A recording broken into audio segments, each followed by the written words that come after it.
ਸਤਿ ਸ਼੍ਰੀ ਅਕਾਲ ਮੇਰੇ ਸਾਰੇ ਦੋਸਤੋ, ਕੀ ਹਾਲ ਨੇ ਜੀ। ਉਮੀਦ ਕਰਦਾ ਬਿਲਕੁਲ ਠੀਕ ਹੋਵੋਗੇ। ਤੇ ਅੱਜ ਆਪਾਂ ਤੁਹਾਡੇ ਵਾਸਤੇ ਲੈ ਕੇ ਆਏ ਹਾਂਗਾ ਲੈਕਚਰ ਨੰਬਰ ਸ਼ਾਇਦ 11 ਗਾ। ਠੀਕ ਹੈ ਜੀ। ਇਸ ਤੋਂ ਇਹ ਆਪਣਾ 215 ਤੋਂ ਲੈ ਕੇ, ਠੀਕ ਹੈ ਜੀ, 215 ਤੋਂ ਲੈ ਕੇ 300 ਤੱਕ MCQ ਪਹਿਲੇ 'ਚ ਕਵਰ ਕਰਾਂਗੇ। ਅਤੇ 200 ਤੋਂ ਹਾਂ 101 ਤੋਂ ਲੈ ਕੇ 215 ਤੱਕ ਤੁਹਾਨੂੰ PDF ਇੱਕ ਅਲੱਗ ਮਿਲੂਗਾ। ਠੀਕ ਹੈ ਜੀ। ਅਤੇ 1 ਨੰਬਰ ਤੋਂ ਸ਼ੁਰੂ ਅਲੱਗ ਵਾਲੇ ਇਹ 215 ਅਤੇ 230 ਵਾਲੇ, ਅਤੇ ਵਿੱਚ ਕਿੰਨੇ ਰਹਿ ਗਏ, 85 ਰਹਿ ਗਏ। 85 ਆਪਾਂ ਆਹ ਵੀਡੀਓ ਦੇ ਵਿੱਚ ਕਵਰ ਕਰ ਲਾਂਗੇ। ਠੀਕ ਹੈ। ਇਸ ਤੋਂ ਬਾਅਦ 300 ਤੋਂ ਲੈ ਕੇ 400 ਤੱਕ ਸੀਰੀਜ਼ ਚੱਲੂਗੀ ਆਪਣੀ। ਇਸ ਨਾਲ ਆਪਾਂ 1500 ਆਪਰੇਸ਼ਨ ਕੰਮ ਕਰਨਾ ਹੈ। 1500 ਆਪਰੇਸ਼ਨ ਆਪਾਂ ਨੂੰ ਪੰਜਾਬ ਦੇ ਸਾਰੇ ਪੇਪਰ ਜਾਂ ਰੇਲਵੇ ਦੇ ਸਾਰੇ ਪੇਪਰਾਂ ਵਾਸਤੇ ਸਫੀਸ਼ੈਂਟ ਹੈ। ਠੀਕ ਹੈ। ਬਸ ਥਿਊਰੀ ਪੜ੍ਹਨ ਦੀ ਲੋੜ ਨਹੀਂ। ਇਹੀ ਆਪਰੇਸ਼ਨ ਪੜ੍ਹ ਕੇ ਅਤੇ ਨਾਲ ਕਰੰਟ ਅਫੇਅਰ ਕਰਕੇ ਤੁਸੀਂ ਪੇਪਰ ਦੇ ਕੇ ਆਓਗੇ, ਤੁਹਾਡੇ ਪੇਪਰ 'ਚ ਵਧੀਆ ਨੰਬਰ ਆਉਣਗੇ। ਬਾਕੀ ਮੈਂ ਗੱਲ ਕੀਤੀ ਸੀ ਨਾਇਬ ਤਹਿਸੀਲਦਾਰ ਵਾਲੇ ਬੱਚਿਆਂ ਵਾਸਤੇ ਕਿ ਨਾਇਬ ਤਹਿਸੀਲਦਾਰ ਵਾਲੇ ਬੱਚੇ ਵੀ ਕਰ ਸਕਦੇ ਆ, ਪਰ ਉਹਨਾਂ 'ਚ ਇੱਕ ਬੱਚੇ ਦਾ ਕਮੈਂਟ ਆਇਆ ਸੀ, ਕਹਿੰਦਾ ਜੀ ਉਹ ਜਾਂ 3-4 ਲਾਈਨਾਂ ਵਾਲੇ ਆਪਰੇਸ਼ਨ ਹੁੰਦੇ ਆ। ਉਹ ਪ੍ਰਧਾਨ ਸਾਹਿਬ ਸਾਰੇ 3-4 ਲਾਈਨਾਂ ਵਾਲੇ ਨਹੀਂ ਹੁੰਦੇ ਬੱਚੇ। ਠੀਕ ਹੈ ਜੀ। ਉਹ ਵਿੱਚ ਹੁੰਦੇ ਆ ਕੋਈ ਆਪਰੇਸ਼ਨ ਕਿ ਜਿਹੜੇ 2-3 ਲਾਈਨਾਂ ਵਾਲੇ ਹੋ ਜਾਂਦੇ, ਜਿਵੇਂ ਰੀਜ਼ਨਿੰਗ ਦਾ ਹੋ ਜਾਂਦਾ, ਕੋਈ ਹੋ ਜਾਂਦਾ, ਸਾਰੇ ਨਹੀਂ ਇੱਕੋ ਜਿਹੇ ਹੁੰਦੇ। ਸਾਰੇ ਆਪਰੇਸ਼ਨ ਨਹੀਂ ਉਹ ਲਾਈਨਾਂ ਵਾਲੇ ਪਾਉਂਦੇ ਹੁੰਦੇ। ਠੀਕ ਹੈ। ਅਤੇ ਉਹ ਲਾਈਨਾਂ ਵੀ ਤਾਂ ਹੀ, ਜੇ ਆਪਾਂ ਨੂੰ ਇਹਦੇ 'ਚ ਪੜ੍ਹ ਕੇ ਜਾਵਾਂਗੇ ਆਪਾਂ ਲਾਈਨਾਂ ਵੀ ਆਪਾਂ ਤਾਂ ਹੀ ਸਮਝ ਸਕਾਂਗੇ ਨਾ, ਕੜੀ ਨਾ ਕੜੀ ਵੀ ਫਿਰ ਹੀ ਜੁੜੂਗੀ। ਠੀਕ ਹੈ ਨਾ। ਅਤੇ ਸਫੀਸ਼ੀਐਂਟ ਉਹਨਾਂ ਵਾਸਤੇ ਵੀ ਇਹ ਘਬਰਾਉਣ ਦੀ ਕੋਈ ਲੋੜ ਨਹੀਂ। ਵੀਡੀਓ ਨੂੰ ਲਾਈਕ ਸ਼ੇਅਰ ਅਤੇ ਆਪਣਾ ਚੈਨਲ ਸਬਸਕ੍ਰਾਈਬ ਜ਼ਰੂਰ ਕਰ ਲਿਆ ਕਰੋ ਜੇ ਦਿਲ ਕਰਦਾ। ਅਤੇ ਜੇ ਕੋਈ ਬੰਦਾ ਮੈਨੂੰ ਇੰਸਟਾਗ੍ਰਾਮ 'ਤੇ ਫੋਲੋ ਕਰਨਾ ਚਾਹੁੰਦਾ, ਇੰਸਟਾਗ੍ਰਾਮ 'ਤੇ ਆਪਣੀ ਆਈ ਡੀ ਹੈਗੀ ਆ ਭੁੱਲਰ3518। ਠੀਕ ਹੈ ਜੀ, ਭੁੱਲਰ3518। ਅਤੇ ਟੈਲੀਗ੍ਰਾਮ ਦਾ ਲਿੰਕ ਤੁਹਾਨੂੰ ਡਿਸਕ੍ਰਿਪਸ਼ਨ ਦੇ ਵਿੱਚ ਦੇ ਦਿੰਦਾ, ਤੁਸੀਂ ਟੈਲੀਗ੍ਰਾਮ ਦੇ ਵਿੱਚ ਵੀ ਐਡ ਹੋ ਸਕਦੇ ਹੋ। ਹੁਣ ਆਪਾਂ ਪਹਿਲੇ ਆਪਰੇਸ਼ਨ ਦੀ ਗੱਲ ਕਰਦੇ ਹਾਂ। ਕਹਿੰਦਾ ਮੇਰਾ ਵੈਸੇ ਤਾਂ ਆਪਣੇ 216ਵਾਂ ਆਪਰੇਸ਼ਨ ਹੈਗਾ। ਠੀਕ ਹੈ ਜੀ। ਅਤੇ ਜਿਹੜੇ ਬੱਚੇ ਨੇ ਵੀ ਇਹ ਲੈਕਚਰ ਲਾਉਣਾ, ਇਸ ਤੋਂ ਪਹਿਲਾਂ ਵਾਲੇ ਲੈਕਚਰ ਲੱਗੇ ਹੋਏ ਹੋਣ, ਕੱਲ੍ਹ ਨੂੰ ਆਪਣਾ ਲੈਕਚਰ ਲੱਗੂਗਾ ਇੰਗਲਿਸ਼ ਦਾ। ਅਤੇ ਪਰਸੋਂ ਬਾਈ ਤੁਹਾਡੀ ਮੈਂ ਮੈਰਾਥਨ ਕਲਾਸ ਲਾਊਂਗਾ ਕੰਪਿਊਟਰ ਦੀ, ਉਹਦੀ ਆਪਣੀ ਮੈਥ ਦੀ ਐਵਰੇਜ ਦੀ ਇਕਾਈ ਘੱਟੋ ਘੱਟ 2 ਜਾਂ 1.5 ਜਾਂ 2 ਘੰਟੇ ਦੀ ਵੀਡੀਓ ਹੋਊਗੀ ਮੈਥ ਦੀ, ਆਪਾਂ ਸਾਰੀ ਐਵਰੇਜ ਇਕਾਈ ਕਵਰ ਕਰ ਦਾਂਗੇ। ਠੀਕ ਹੈ ਜੀ। ਬਹੁਤ ਦਿਨ ਹੋ ਗਏ। ਅਤੇ ਸੂਰਜ ਦੇ ਵਿੱਚ ਸਭ ਤੋਂ ਵੱਧ ਗੈਸ ਕਿਹੜੀ ਹੁੰਦੀ ਹੈ, ਉਸਦਾ ਨਾਂ ਦੱਸੋ। ਦੇਖੋ ਸੂਰਜ ਆਪਾਂ ਦੇਖਦੇ ਹਾਂ, ਸੂਰਜ ਦੇ ਵਿੱਚ ਸਭ ਤੋਂ ਜ਼ਿਆਦਾ ਕਿਹੜੀ ਗੈਸ ਪਾਈ ਜਾਂਦੀ ਹੈ। ਸੂਰਜ ਦੇ ਵਿੱਚ ਜ਼ਿਆਦਾਤਰ 2 ਗੈਸ ਹੀ ਪਾਈਆਂ ਜਾਂਦੀਆਂ। ਠੀਕ ਹੈ ਜੀ। ਕਿਹੜੀਆਂ ਦੱਸੋ ਜੀ। Helium, hydrogen, nitrogen, methane. ਇਹਨਾਂ ਨੇ ਪੁੱਛਿਆ ਸਭ ਤੋਂ ਜ਼ਿਆਦਾ ਗੈਸ ਕਿਹੜੀ ਪਾਈ ਜਾਂਦੀ ਹੈ, ਤਾਂ ਸਭ ਤੋਂ ਜ਼ਿਆਦਾ ਗੈਸ ਪਾਈ ਜਾਂਦੀ ਹੈ ਹਾਈਡਰੋਜਨ। ਹਾਈਡਰੋਜਨ ਕਿੰਨੇ ਪਰਸੈਂਟ ਹੈ, 91% ਗੈਸ ਹਾਈਡਰੋਜਨ ਪਾਈ ਜਾਂਦੀ ਹੈ। ਕਈ ਵਾਰੀ ਪਰਸੈਂਟ ਜੀ ਪੁੱਛ ਲੈਂਦੇ ਕਿ ਹਾਈਡਰੋਜਨ ਦੀ ਕਿੰਨੀ ਪਰਸੈਂਟੇਜ ਹੈਗੀ ਆਪਣੀ ਸੂਰਜ ਦੇ ਵਿੱਚ, ਤਾਂ ਸੂਰਜ ਦੇ ਵਿੱਚ 91% ਕੀ ਆਪਣੀ ਹਾਈਡਰੋਜਨ ਹੈ, ਅਤੇ ਬਾਕੀ ਜਿਹੜੀ ਰਹੇਗੀ ਉਹਦੇ ਵਿੱਚੋਂ 8 ਪੁਆਇੰਟ ਕੁਛ ਆਪਣੀ ਹੀਲੀਅਮ ਅਤੇ ਬਾਕੀ ਐਟਸੈਟਰਾ। ਓਕੇ ਜੀ। ਤਾਂ ਜੇ ਤੁਹਾਨੂੰ ਕੋਈ ਪੁੱਛੇ ਕਿ ਸੂਰਜ ਦੇ ਵਿੱਚ ਸਭ ਤੋਂ ਜ਼ਿਆਦਾ ਗੈਸ ਕਿਹੜੀ ਹੁੰਦੀ ਹੈ, ਤਾਂ ਹਾਈਡਰੋਜਨ ਹੀ ਲਿਖਣਾ ਆਪਾਂ। ਠੀਕ ਹੈ ਜੀ। ਇਹ ਗੱਲ ਯਾਦ ਰੱਖਣੀ ਹੈ। ਆਹ ਦੇਖੋ ਥੱਲੇ ਲਿਖਿਆ ਹੋਇਆ,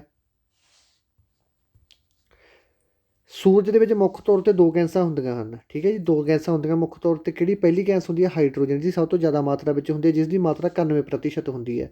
ਅਤੇ ਦੂਸਰੀ ਗੈਸ ਕਿਹੜੀ ਹੁੰਦੀ ਹੈ, ਹੀਲੀਅਮ ਹੁੰਦੀ ਹੈ। ਹੀਲੀਅਮ ਕਿੰਨੀ ਹੈ, 8.7%। ਦੋਨਾਂ ਦੇ ਡਾਟੇ ਵੀ ਨਾਲ ਯਾਦ ਰੱਖਿਓ। ਠੀਕ ਹੈ ਜੀ। ਦੋਨੇ ਮਿਲ ਗਈਆਂ, 2 ਗੈਸਾਂ ਹੁੰਦੀਆਂ ਹਾਈਡਰੋਜਨ ਅਤੇ ਹੀਲੀਅਮ, ਸਭ ਤੋਂ ਜ਼ਿਆਦਾ ਹਾਈਡਰੋਜਨ, ਦੁੱਗ ਅਤੇ ਹੀਲੀਅਮ। ਅਤੇ ਆਹ ਜ਼ਰੂਰ ਯਾਦ ਕਰ ਲਓ ਨਾ ਪ੍ਰਤੀਸ਼ਤ।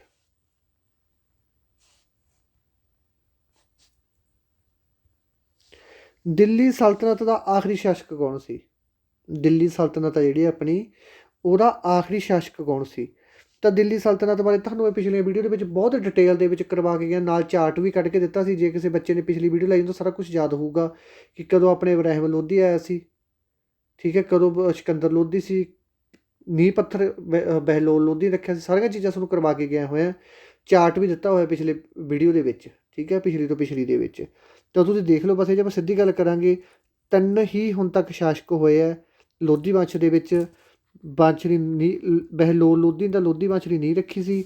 ਇਸ ਤੋਂ ਬਾਅਦ ਸਿਕੰਦਰ ਲੋਧੀ ਆ ਗਿਆ ਸੀ। ਸਿਕੰਦਰ ਲੋਧੀ ਤੋਂ ਬਾਅਦ ਆਖਰੀ ਸ਼ਾਸਕ ਸੀ ਜਿਹੜਾ, ਉਹ ਇਬਰਾਹਿਮ ਲੋਧੀ ਸੀ। ਇਬਰਾਹਿਮ ਲੋਧੀ ਨੂੰ ਕਿਹਨੇ ਮਾਰਤਾ ਸੀ, ਬਾਬਰ ਨੇ ਮਾਰਤਾ ਸੀ। ਕਦੋਂ ਮਾਰਤਾ ਸੀ, ਪਾਣੀਪਤ ਦੀ 1526 ਈਸਵੀ ਵਾਲੀ ਜੰਗ ਦੇ ਵਿੱਚ। ਅਤੇ ਉਸ ਤੋਂ ਬਾਅਦ ਲੋਧੀ ਵੰਸ਼ ਦਾ ਖਾਤਮਾ ਹੋ ਗਿਆ ਅਤੇ ਮੁਗਲ ਵੰਸ਼ ਦੀ ਨੀਂਹ ਰੱਖੀ ਗਈ ਸੀ। ਠੀਕ ਹੈ। ਮੈਂ ਪੁੱਛਿਆ ਦਿੱਲੀ ਸਲਤਨਤ ਦਾ ਆਖਰੀ ਸ਼ਾਸਕ ਕੌਣ ਸੀ, ਖਜੀਰ ਖਾਨ, ਇਬਰਾਹਿਮ ਲੋਧੀ, ਬਾਬਰ ਕੇ ਬਹਿਲੋਲ ਲੋਧੀ। ਦੇਖੋ ਬਾਬਰ ਤਾਂ ਆ ਹੀ ਨਹੀਂ ਸਕਦਾ, ਬਾਬਰ ਦਾ ਰਾਜ ਕਾਰਜਕਾਲ ਤੋਂ ਸ਼ੁਰੂ ਹੋਇਆ ਸੀ। ਖਜੀਰ ਖਾਨ ਦਾ ਮੈਂ ਨਾਂ ਹੀ ਨਹੀਂ ਸੁਣਿਆ। ਤਾਂ 2 ਆ ਗਏ। ਤਾਂ ਇਹ ਤੋਂ ਬਹਿਲੋਲ ਲੋਧੀ ਦਾ ਸ਼ਾਸਕ ਸੀ, ਉਹ ਤਾਂ ਬਾਬਰ ਹੈ ਨਹੀਂ ਸੀ। ਤਾਂ ਇਬਰਾਹਿਮ ਲੋਧੀ ਦਾ ਬਿਲਕੁਲ ਸਹੀ ਆਨਸਰ ਹੈ। ਇਹਨਾਂ ਵਿੱਚੋਂ ਕਿਹੜਾ ਵਿਅਕਤੀ ਹੈ ਜਿਸ ਨੇ INC ਦੇ ਨਾਲ ਸੰਬੰਧਿਤ ਨਹੀਂ ਹੈ। INC ਕੀ ਆਪਣੀ ਇੰਡੀਅਨ ਨੈਸ਼ਨਲ ਕਾਂਗਰਸ ਹੈ। ਜਿਹਦੀ ਸਥਾਪਨਾ 1885 ਦੇ ਵਿੱਚ ਹੋਈ ਸੀ। ਕਿਹਦੇ ਦੁਆਰਾ ਹੋਈ ਸੀ? ਏ.ਓ. ਹਿਊਮ ਦੁਆਰਾ। ਇਹ ਵੀ ਤੁਹਾਨੂੰ ਪਿਛਲੇ PDF ਦੇ ਵਿੱਚ ਚੰਗੀ ਤਰ੍ਹਾਂ ਨਾਲ ਡਿਟੇਲ ਤਾਰੀ ਹੋਈ ਹੈ। ਜਿਹੜੇ ਬੱਚਿਆਂ ਨੇ ਪਿਛਲੀ ਵੀਡੀਓ ਦੇਖੀ ਉਹਨਾਂ ਦਾ ਸਾਰਾ ਕੁਝ ਪਤਾ ਲੱਗੀ ਜਾਂਦਾ ਹੋਊਗਾ। ਠੀਕ ਹੈ ਜੀ। ਕਹਿੰਦੇ ਕਿਹੜੇ ਕਿਹੜੇ ਸੰਬੰਧਿਤ ਨਹੀਂ ਹੈਗੇ? ਦੂਜੀ ਬੱਚਾ, ਬਦਰੁਦੀਨ ਤਪੈਜੀ, ਦਾਦਾ ਭਾਈ ਨਰੋਜੀ, ਕਰਤਾਰ ਸਿੰਘ। ਦੇਖੋ ਜੀ ਹੁਣ ਬਾਹਲੇ ਬੱਚੇ ਆਨਸਰ ਕਿਤੇ ਲਾ ਕੇ ਆਉਣਗੇ? ਦੀਜੂ ਬੱਚਾ 'ਤੇ। ਦੀਜੂ ਬੱਚਾ ਕੌਣ ਸੀ? ਇਹ ਬੱਚੇ ਉਹ ਸੀ ਜਦੋਂ ਏ.ਓ. ਹਿਊਮ ਵੀ ਫਾਊਂਡਰ ਸੀ INC ਦਾ, ਅਤੇ ਇਹ ਵੀ ਹਿਊਮ ਦੇ ਨਾਲ ਹੀ ਸੀ ਉਹ ਟਾਈਮ ਦੇ ਵਿੱਚ। ਦੂਜੀ ਇਹਨਾਂ ਦੋਨਾਂ ਨੇ ਮਿਲ ਕੇ INC ਬਣਾਈ ਸੀ। ਵੈਸੇ ਨਾਮ ਜ਼ਿਆਦਾ ਏ.ਓ. ਹਿਊਮ ਦਾ ਹੀ ਆਉਂਦਾ ਗਾ, ਅਤੇ ਦੋਨੇ ਇਹਦਾ ਮਤਲਬ ਇਹ ਤਾਂ ਸੰਬੰਧਿਤ ਹੈਗਾ, ਇਹਦਾ ਆਨਸਰ ਆ ਨਹੀਂ ਸਕਦਾ। ਤੈਪਜੀ ਹੈ ਜਿਹੜਾ, ਤੈਪਜੀ ਦਾ ਤੁਹਾਨੂੰ ਪਤਾ ਹੀ ਹੈਗਾ ਪਹਿਲਾ ਮੁਸਲਿਮ ਪ੍ਰਧਾਨ ਸੀ INC ਦਾ, ਇਹ ਵੀ ਨਾਲ ਸੰਬੰਧਿਤ ਹੈਗਾ। ਦਾਦਾ ਭਾਈ ਨਰੋਜੀ ਇਹ ਵੀ ਸੰਬੰਧਿਤ। ਅਤੇ ਕਰਤਾਰ ਸਿੰਘ, ਜਿਹੜੇ ਕਰਤਾਰ ਸਿੰਘ ਇਹਦਾ ਕੋਈ ਸੰਬੰਧ ਨਹੀਂ ਹੈਗਾ INC ਦੇ ਨਾਲ। ਠੀਕ ਹੈ ਜੀ, D ਨੰਬਰ ਆਪਸ਼ਨ ਇਹਦਾ ਆਨਸਰ ਆ ਗਿਆ। ਸਾਡੇ ਰੇਲਵੇ ਦਾ ਜੋ ਲੋਗੋ ਹੁੰਦਾ ਉਸ ਵਿੱਚ ਕਿੰਨੇ ਸਟਾਰ ਹੁੰਦੇ ਹਨ? 45, 3, 17 ਕਿ 24?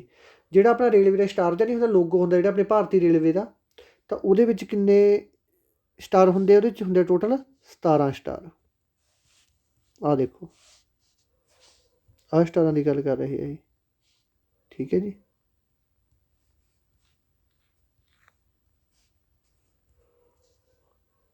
ਇਹਨਾਂ ਦੀ ਰੇਲ ਕੋਚ ਫੈਕਟਰੀ ਸਾਡੇ ਪੰਜਾਬ ਦੇ ਕਪੂਰਥਲਾ ਸ਼ਹਿਰ ਦੇ ਵਿੱਚ ਸਥਿਤ। ਪੁੱਛਿਆ ਜਾ ਸਕਦਾ ਕਿ ਜਿਹੜੀ ਰੇਲ ਕੋਚ ਫੈਕਟਰੀ ਹੈ ਕਿੱਥੇ ਸਥਿਤ ਹੈ? ਜਿਹੜੀ ਰੇਲ ਕੋਚ ਫੈਕਟਰੀ ਹੈ ਨਾ ਇਹ ਆਪਣੇ ਪੰਜਾਬ ਦੇ ਵਿੱਚ ਸਥਿਤ ਹੈ। ਪੰਜਾਬ ਦੇ ਵਿੱਚ ਕਿੱਥੇ ਸਥਿਤ ਹੈ? ਕਪੂਰਥਲਾ ਦੇ ਵਿੱਚ ਇਹ ਰੇਲ ਕੋਚ ਫੈਕਟਰੀ ਆਪਣੀ ਸਥਿਤ ਹੈਗੀ। ਠੀਕ ਹੈ ਜੀ, ਜਿੱਥੇ ਰੇਲ ਗੱਡੀ ਦੇ ਡੱਬੇ ਬਣਦੇ ਆ। ਵੈਰੀ ਵੈਰੀ ਵੈਰੀ ਇੰਪੋਰਟੈਂਟ ਪ੍ਰਸ਼ਨ ਹੈ, ਪੇਪਰ ਦੇ ਵਿੱਚ ਪੱਕੀ ਪੁੱਛਿਆ ਜਾਂਦੇ ਇਹ ਪ੍ਰਸ਼ਨ। ਇਹ ਪ੍ਰਸ਼ਨ ਪੰਜਾਬ ਦੇ ਪੇਪਰਾਂ ਦੇ ਵਿੱਚ ਵੀ ਅਤੇ ਸੈਂਟਰ ਦੇ ਪੇਪਰਾਂ 'ਚ ਵੀ ਲਾਜ਼ਮੀ ਪੁੱਛਿਆ ਜਾਂਦਾ ਹੈਗਾ। ਠੀਕ ਹੈ ਜੀ। ਭਾਰਤ ਦੇ ਵਿੱਚ ਕੁੱਲ ਕਿੰਨੇ ਰੇਲਵੇ ਜ਼ੋਨ ਹਨ? ਇੱਥੋਂ ਵੀ ਪ੍ਰਸ਼ਨ ਬਣੂਗਾ। ਪਹਿਲਾਂ 17 ਹੁੰਦੇ ਸੀ, ਪਰ ਹੁਣ ਆਪਣੇ ਕਿੰਨੇ ਆ? 18 ਰੇਲਵੇ ਜ਼ੋਨ ਹੈ ਆਪਣੇ ਭਾਰਤ ਦੇ। ਠੀਕ ਹੈ ਜੀ। ਸਾਡਾ ਰੇਲਵੇ ਮਿਨਿਸਟਰ ਕਿਹੜਾ ਹੈਗਾ? ਪਹਿਲਾਂ ਤਾਂ ਆਪਣਾ ਪਿਊਸ਼ ਗੋਇਲ ਹੁੰਦਾ ਸੀ, ਪਰ ਪਿਊਸ਼ ਗੋਇਲ ਨੂੰ ਹਟਾਤਾ। ਹੁਣ ਕਿਹੜਾ ਹੈਗਾ? ਉਹ ਹੈਗਾ ਆਪਣਾ ਸ਼੍ਰੀ ਅਸ਼ਵਨੀ ਵੈਸ਼ਨਵ। ਠੀਕ ਹੈ ਜੀ, ਇਹ ਮਿਨਿਸਟਰ ਹੈ ਰੇਲਵੇ ਦਾ। ਠੀਕ ਹੈ, ਮੰਤਰੀ। ਕਾਮਨਵੀਲ ਮੈਗਜ਼ੀਨ ਕਿਸ ਦੁਆਰਾ ਲਿਖੀ ਗਈ ਸੀ? ਕਾਮਨਵੀਲ ਮੈਗਜ਼ੀਨ ਕਿਸ ਦੁਆਰਾ ਲਿਖੀ ਗਈ ਸੀ? ਵੈਰੀ ਵੈਰੀ ਇੰਪੋਰਟੈਂਟ ਪ੍ਰਸ਼ਨ ਹੈ। ਸਰੋਜਨੀ ਨਾਇਡੂ, ਬਾਲ ਗੰਗਾਧਰ ਤਿਲਕ, ਮੋਤੀ ਲਾਲ ਨਹਿਰੂ, ਐਨੀ ਬੈਸੈਂਟ। ਤਾਂ ਜਿਹੜੀ ਇਹ ਕਾਮਨਵੀਲ ਲਿਖੀ ਗਈ ਸੀ ਇਹ ਲਿਖੀ ਗਈ ਸੀ ਆਪਣੀ ਐਨੀ ਬੈਸੈਂਟ ਦੁਆਰਾ। ਐਨੀ ਬੈਸੈਂਟ ਨੇ ਆਪਣੀ ਜ਼ਿੰਦਗੀ ਦੇ ਵਿੱਚ 300 ਤੋਂ ਜ਼ਿਆਦਾ ਕਿਤਾਬਾਂ ਲਿਖੀਆਂ ਹੁਣ ਤੱਕ। ਓਕੇ ਜੀ। ਹੋਮ ਰੂਲ ਲੀਗ ਦੀ ਸਥਾਪਨਾ ਵੀ ਐਨੀ ਬੈਸੈਂਟ ਨੇ ਕੀਤੀ ਸੀ। ਠੀਕ ਹੈ ਜੀ, ਜਿਹੜੀ ਹੋਮ ਰੂਲ ਲੀਗ ਦੀ ਸਥਾਪਨਾ ਹੈਗੀ ਇਹ ਕਿਹਨੇ ਕੀਤੀ ਸੀ? ਐਨੀ ਬੈਸੈਂਟ ਨੇ ਕੀਤੀ ਸੀ। ਅਤੇ ਜਿਹੜੀ ਐਨੀ ਬੈਸੈਂਟ ਹੈ ਇਹ INC ਦੀ ਪਹਿਲੀ ਮਹਿਲਾ ਪ੍ਰਧਾਨ ਵੀ ਸੀ। ਠੀਕ ਹੈ ਜੀ, INC ਦੀ ਪਹਿਲੀ ਮਹਿਲਾ ਪ੍ਰਧਾਨ ਕੌਣ ਸੀ? ਐਨੀ ਬੈਸੈਂਟ ਸੀ। ਇਹ ਉਹੀ ਐਨੀ ਬੈਸੈਂਟ ਹੈਗੀ ਜਿਹਨੇ ਹੋਮ ਰੂਲ ਲੀਗ ਚਲਾਈ ਸੀ ਬਾਲ ਗੰਗਾਧਰ ਤਿਲਕ ਨਾਲ ਰਲ ਕੇ। ਪਰ ਬਾਅਦ ਵਿੱਚ ਇਹਨਾਂ ਦੀ ਇਹ ਜਿਹੜੀ ਚਲਾਇਆ ਸੀ ਇਹਨਾਂ ਨੇ ਹੋਮ ਰੂਲ ਲੀਗ, ਬਾਹਲਾ ਚ ਚੱਲੀ ਨਹੀਂ ਸੀ, ਫੇਲ ਹੋ ਗਈ ਸੀ ਇਹਨਾਂ ਦੀ। ਠੀਕ ਹੈ ਜੀ। ਅਤੇ 1917 ਦੇ ਵਿੱਚ ਇਹ ਪ੍ਰਧਾਨ ਬਣੀ। ਪੁੱਛਿਆ ਜਾ ਸਕਦਾ ਕਿ ਐਨੀ ਬੈਸੈਂਟ INC ਦੀ ਪ੍ਰਧਾਨ ਕਦੋਂ ਬਣੀ ਸੀ? 1917 ਦੇ ਵਿੱਚ। ਆਹ ਡੇਟ ਵੀ ਐਜ਼ ਇਟ ਯਾਦ ਰੱਖ ਲਿਓ। ਐਨੀ ਬੈਸੈਂਟ ਦੀ ਮੌਤ 1933 ਦੇ ਵਿੱਚ ਹੋਈ ਸੀ। ਠੀਕ ਹੈ ਜੀ, ਇਹ ਵੀ ਯਾਦ ਰੱਖਣੀ ਹੈ। ਅਤੇ ਉਹਨਾਂ ਦੇ ਵਿੱਚ ਭਾਰਤ ਦੀ ਆਜ਼ਾਦੀ ਲਈ ਜੋ ਮੁਹਿੰਮ ਚਲਾਈਆਂ ਸੀ ਉਹਨਾਂ ਵਿੱਚ ਉਹਨਾਂ ਨੇ ਆਪਦਾ ਯੋਗਦਾਨ ਪੂਰੇ ਜ਼ੋਰ ਸ਼ੋਰ ਨਾਲ ਪਾਇਆ। ਠੀਕ ਹੈ ਜੀ। ਅਤੇ ਹੁਣ ਬੱਚੇ ਇੱਕ ਨਾ ਸੱਚ ਗੱਲ ਯਾਦ ਆ ਗਈ ਮੇਰੇ, ਪਿਛਲੇ ਪ੍ਰਸ਼ਨ ਦੇ ਵਿੱਚ ਬਹੁਤ ਬੱਚਿਆਂ ਨੂੰ ਕਨਫਿਊਜ਼ਨ ਹੈ ਜਨਰਲ ਡਾਇਰ ਵਾਲੇ 'ਚ। ਠੀਕ ਹੈ ਜੀ, ਉਹਦੇ ਵਿੱਚ ਸਹੀ ਹੈ ਤੁਹਾਡੀ ਕਨਫਿਊਜ਼ਨ, ਬਿਲਕੁਲ ਰਾਈਟ ਆ ਤੁਸੀਂ। ਉਹ ਜਿਹੜਾ ਜਨਰਲ ਡਾਇਰ ਸੀ ਹੈ ਨਾ, ਇਹ ਤਾਂ ਉਹ ਟਾਈਮ ਦੇ ਵਿੱਚ ਹੁੰਦਾ ਸੀ ਆਪਣਾ SP, ਅਤੇ ਜਿਹੜਾ ਮਾਈਕਲੋ ਡਾਇਰ ਸੀ ਇਹ ਹੁੰਦਾ ਸੀ ਗਵਰਨਰ। ਤਾਂ ਜਿਹੜੀਆਂ ਉੱਥੇ ਜਿਹੜੀ ਆਪਾਂ ਉਹਨੂੰ ਊਧਮ ਸਿੰਘ ਨੇ ਮਾਰਿਆ ਸੀ ਜਿਹੜਾ, ਉਹ ਮਾਈਕਲੋ ਡਾਇਰ ਨੂੰ ਮਾਰਿਆ ਸੀ। ਗੱਲ ਯਾਦ ਰੱਖਣੀ, ਉਹ ਗਲਤ ਆਪਰੇਸ਼ਨ ਮੈਂ ਠੀਕ ਕਰ ਦੂੰਗਾ। ਮਾਈਕਲੋ ਡਾਇਰ ਸੀ ਜਿਹੜਾ, ਉਹਨੂੰ ਮਾਰਿਆ ਸੀ ਆਪਣੇ ਊਧਮ ਸਿੰਘ ਨੇ। ਠੀਕ ਹੈ ਜੀ, ਇਹ ਗੱਲ ਯਾਦ ਰੱਖਣੀ ਹੈ। ਊਧਮ ਸਿੰਘ ਨੇ ਕਿਹਨੂੰ ਮਾਰਿਆ ਸੀ? ਮਾਈਕਲੋ ਡਾਇਰ ਨੂੰ। ਜਿਹੜਾ ਜਨਰਲ ਡਾਇਰ ਸੀ ਇਹ ਤਾਂ ਹਾਰਟ ਅਟੈਕ ਨਾਲ ਮਰ ਗਿਆ ਸੀ। ਠੀਕ ਹੈ ਜੀ, ਇਹ ਗੱਲ ਯਾਦ ਰੱਖਣੀ ਹੈ। ਜਿਹੜੀ ਗੋਲੀ ਚਲਾਈ ਸੀ ਜਿਹੜੀ, ਉਹਦਾ ਚਲਾਈ ਸੀ ਆਪਣੇ ਜਨਰਲ ਡਾਇਰ ਨੇ, ਅਤੇ ਜਿਹੜੀ ਚਲਾਉਣ ਦੀ ਆਗਿਆ ਦਿੱਤੀ ਸੀ ਉਹ ਦਿੱਤੀ ਸੀ ਮਾਈਕਲੋ ਡਾਇਰ ਨੇ। ਠੀਕ ਹੈ, ਦੋਨਾਂ ਦੇ ਨਾਮ ਅਗਰ ਡਾਇਰ ਪੈਂਦਾ ਤਾਂ ਕਰਕੇ ਬੱਚੇ ਬਹੁਤ ਉਲਝ ਜਾਂਦੇ ਇਹਦੇ 'ਚ। ਠੀਕ ਹੈ, ਮੈਂ ਵੀ ਐਂ ਉਲਝ ਗਿਆ ਸੀ।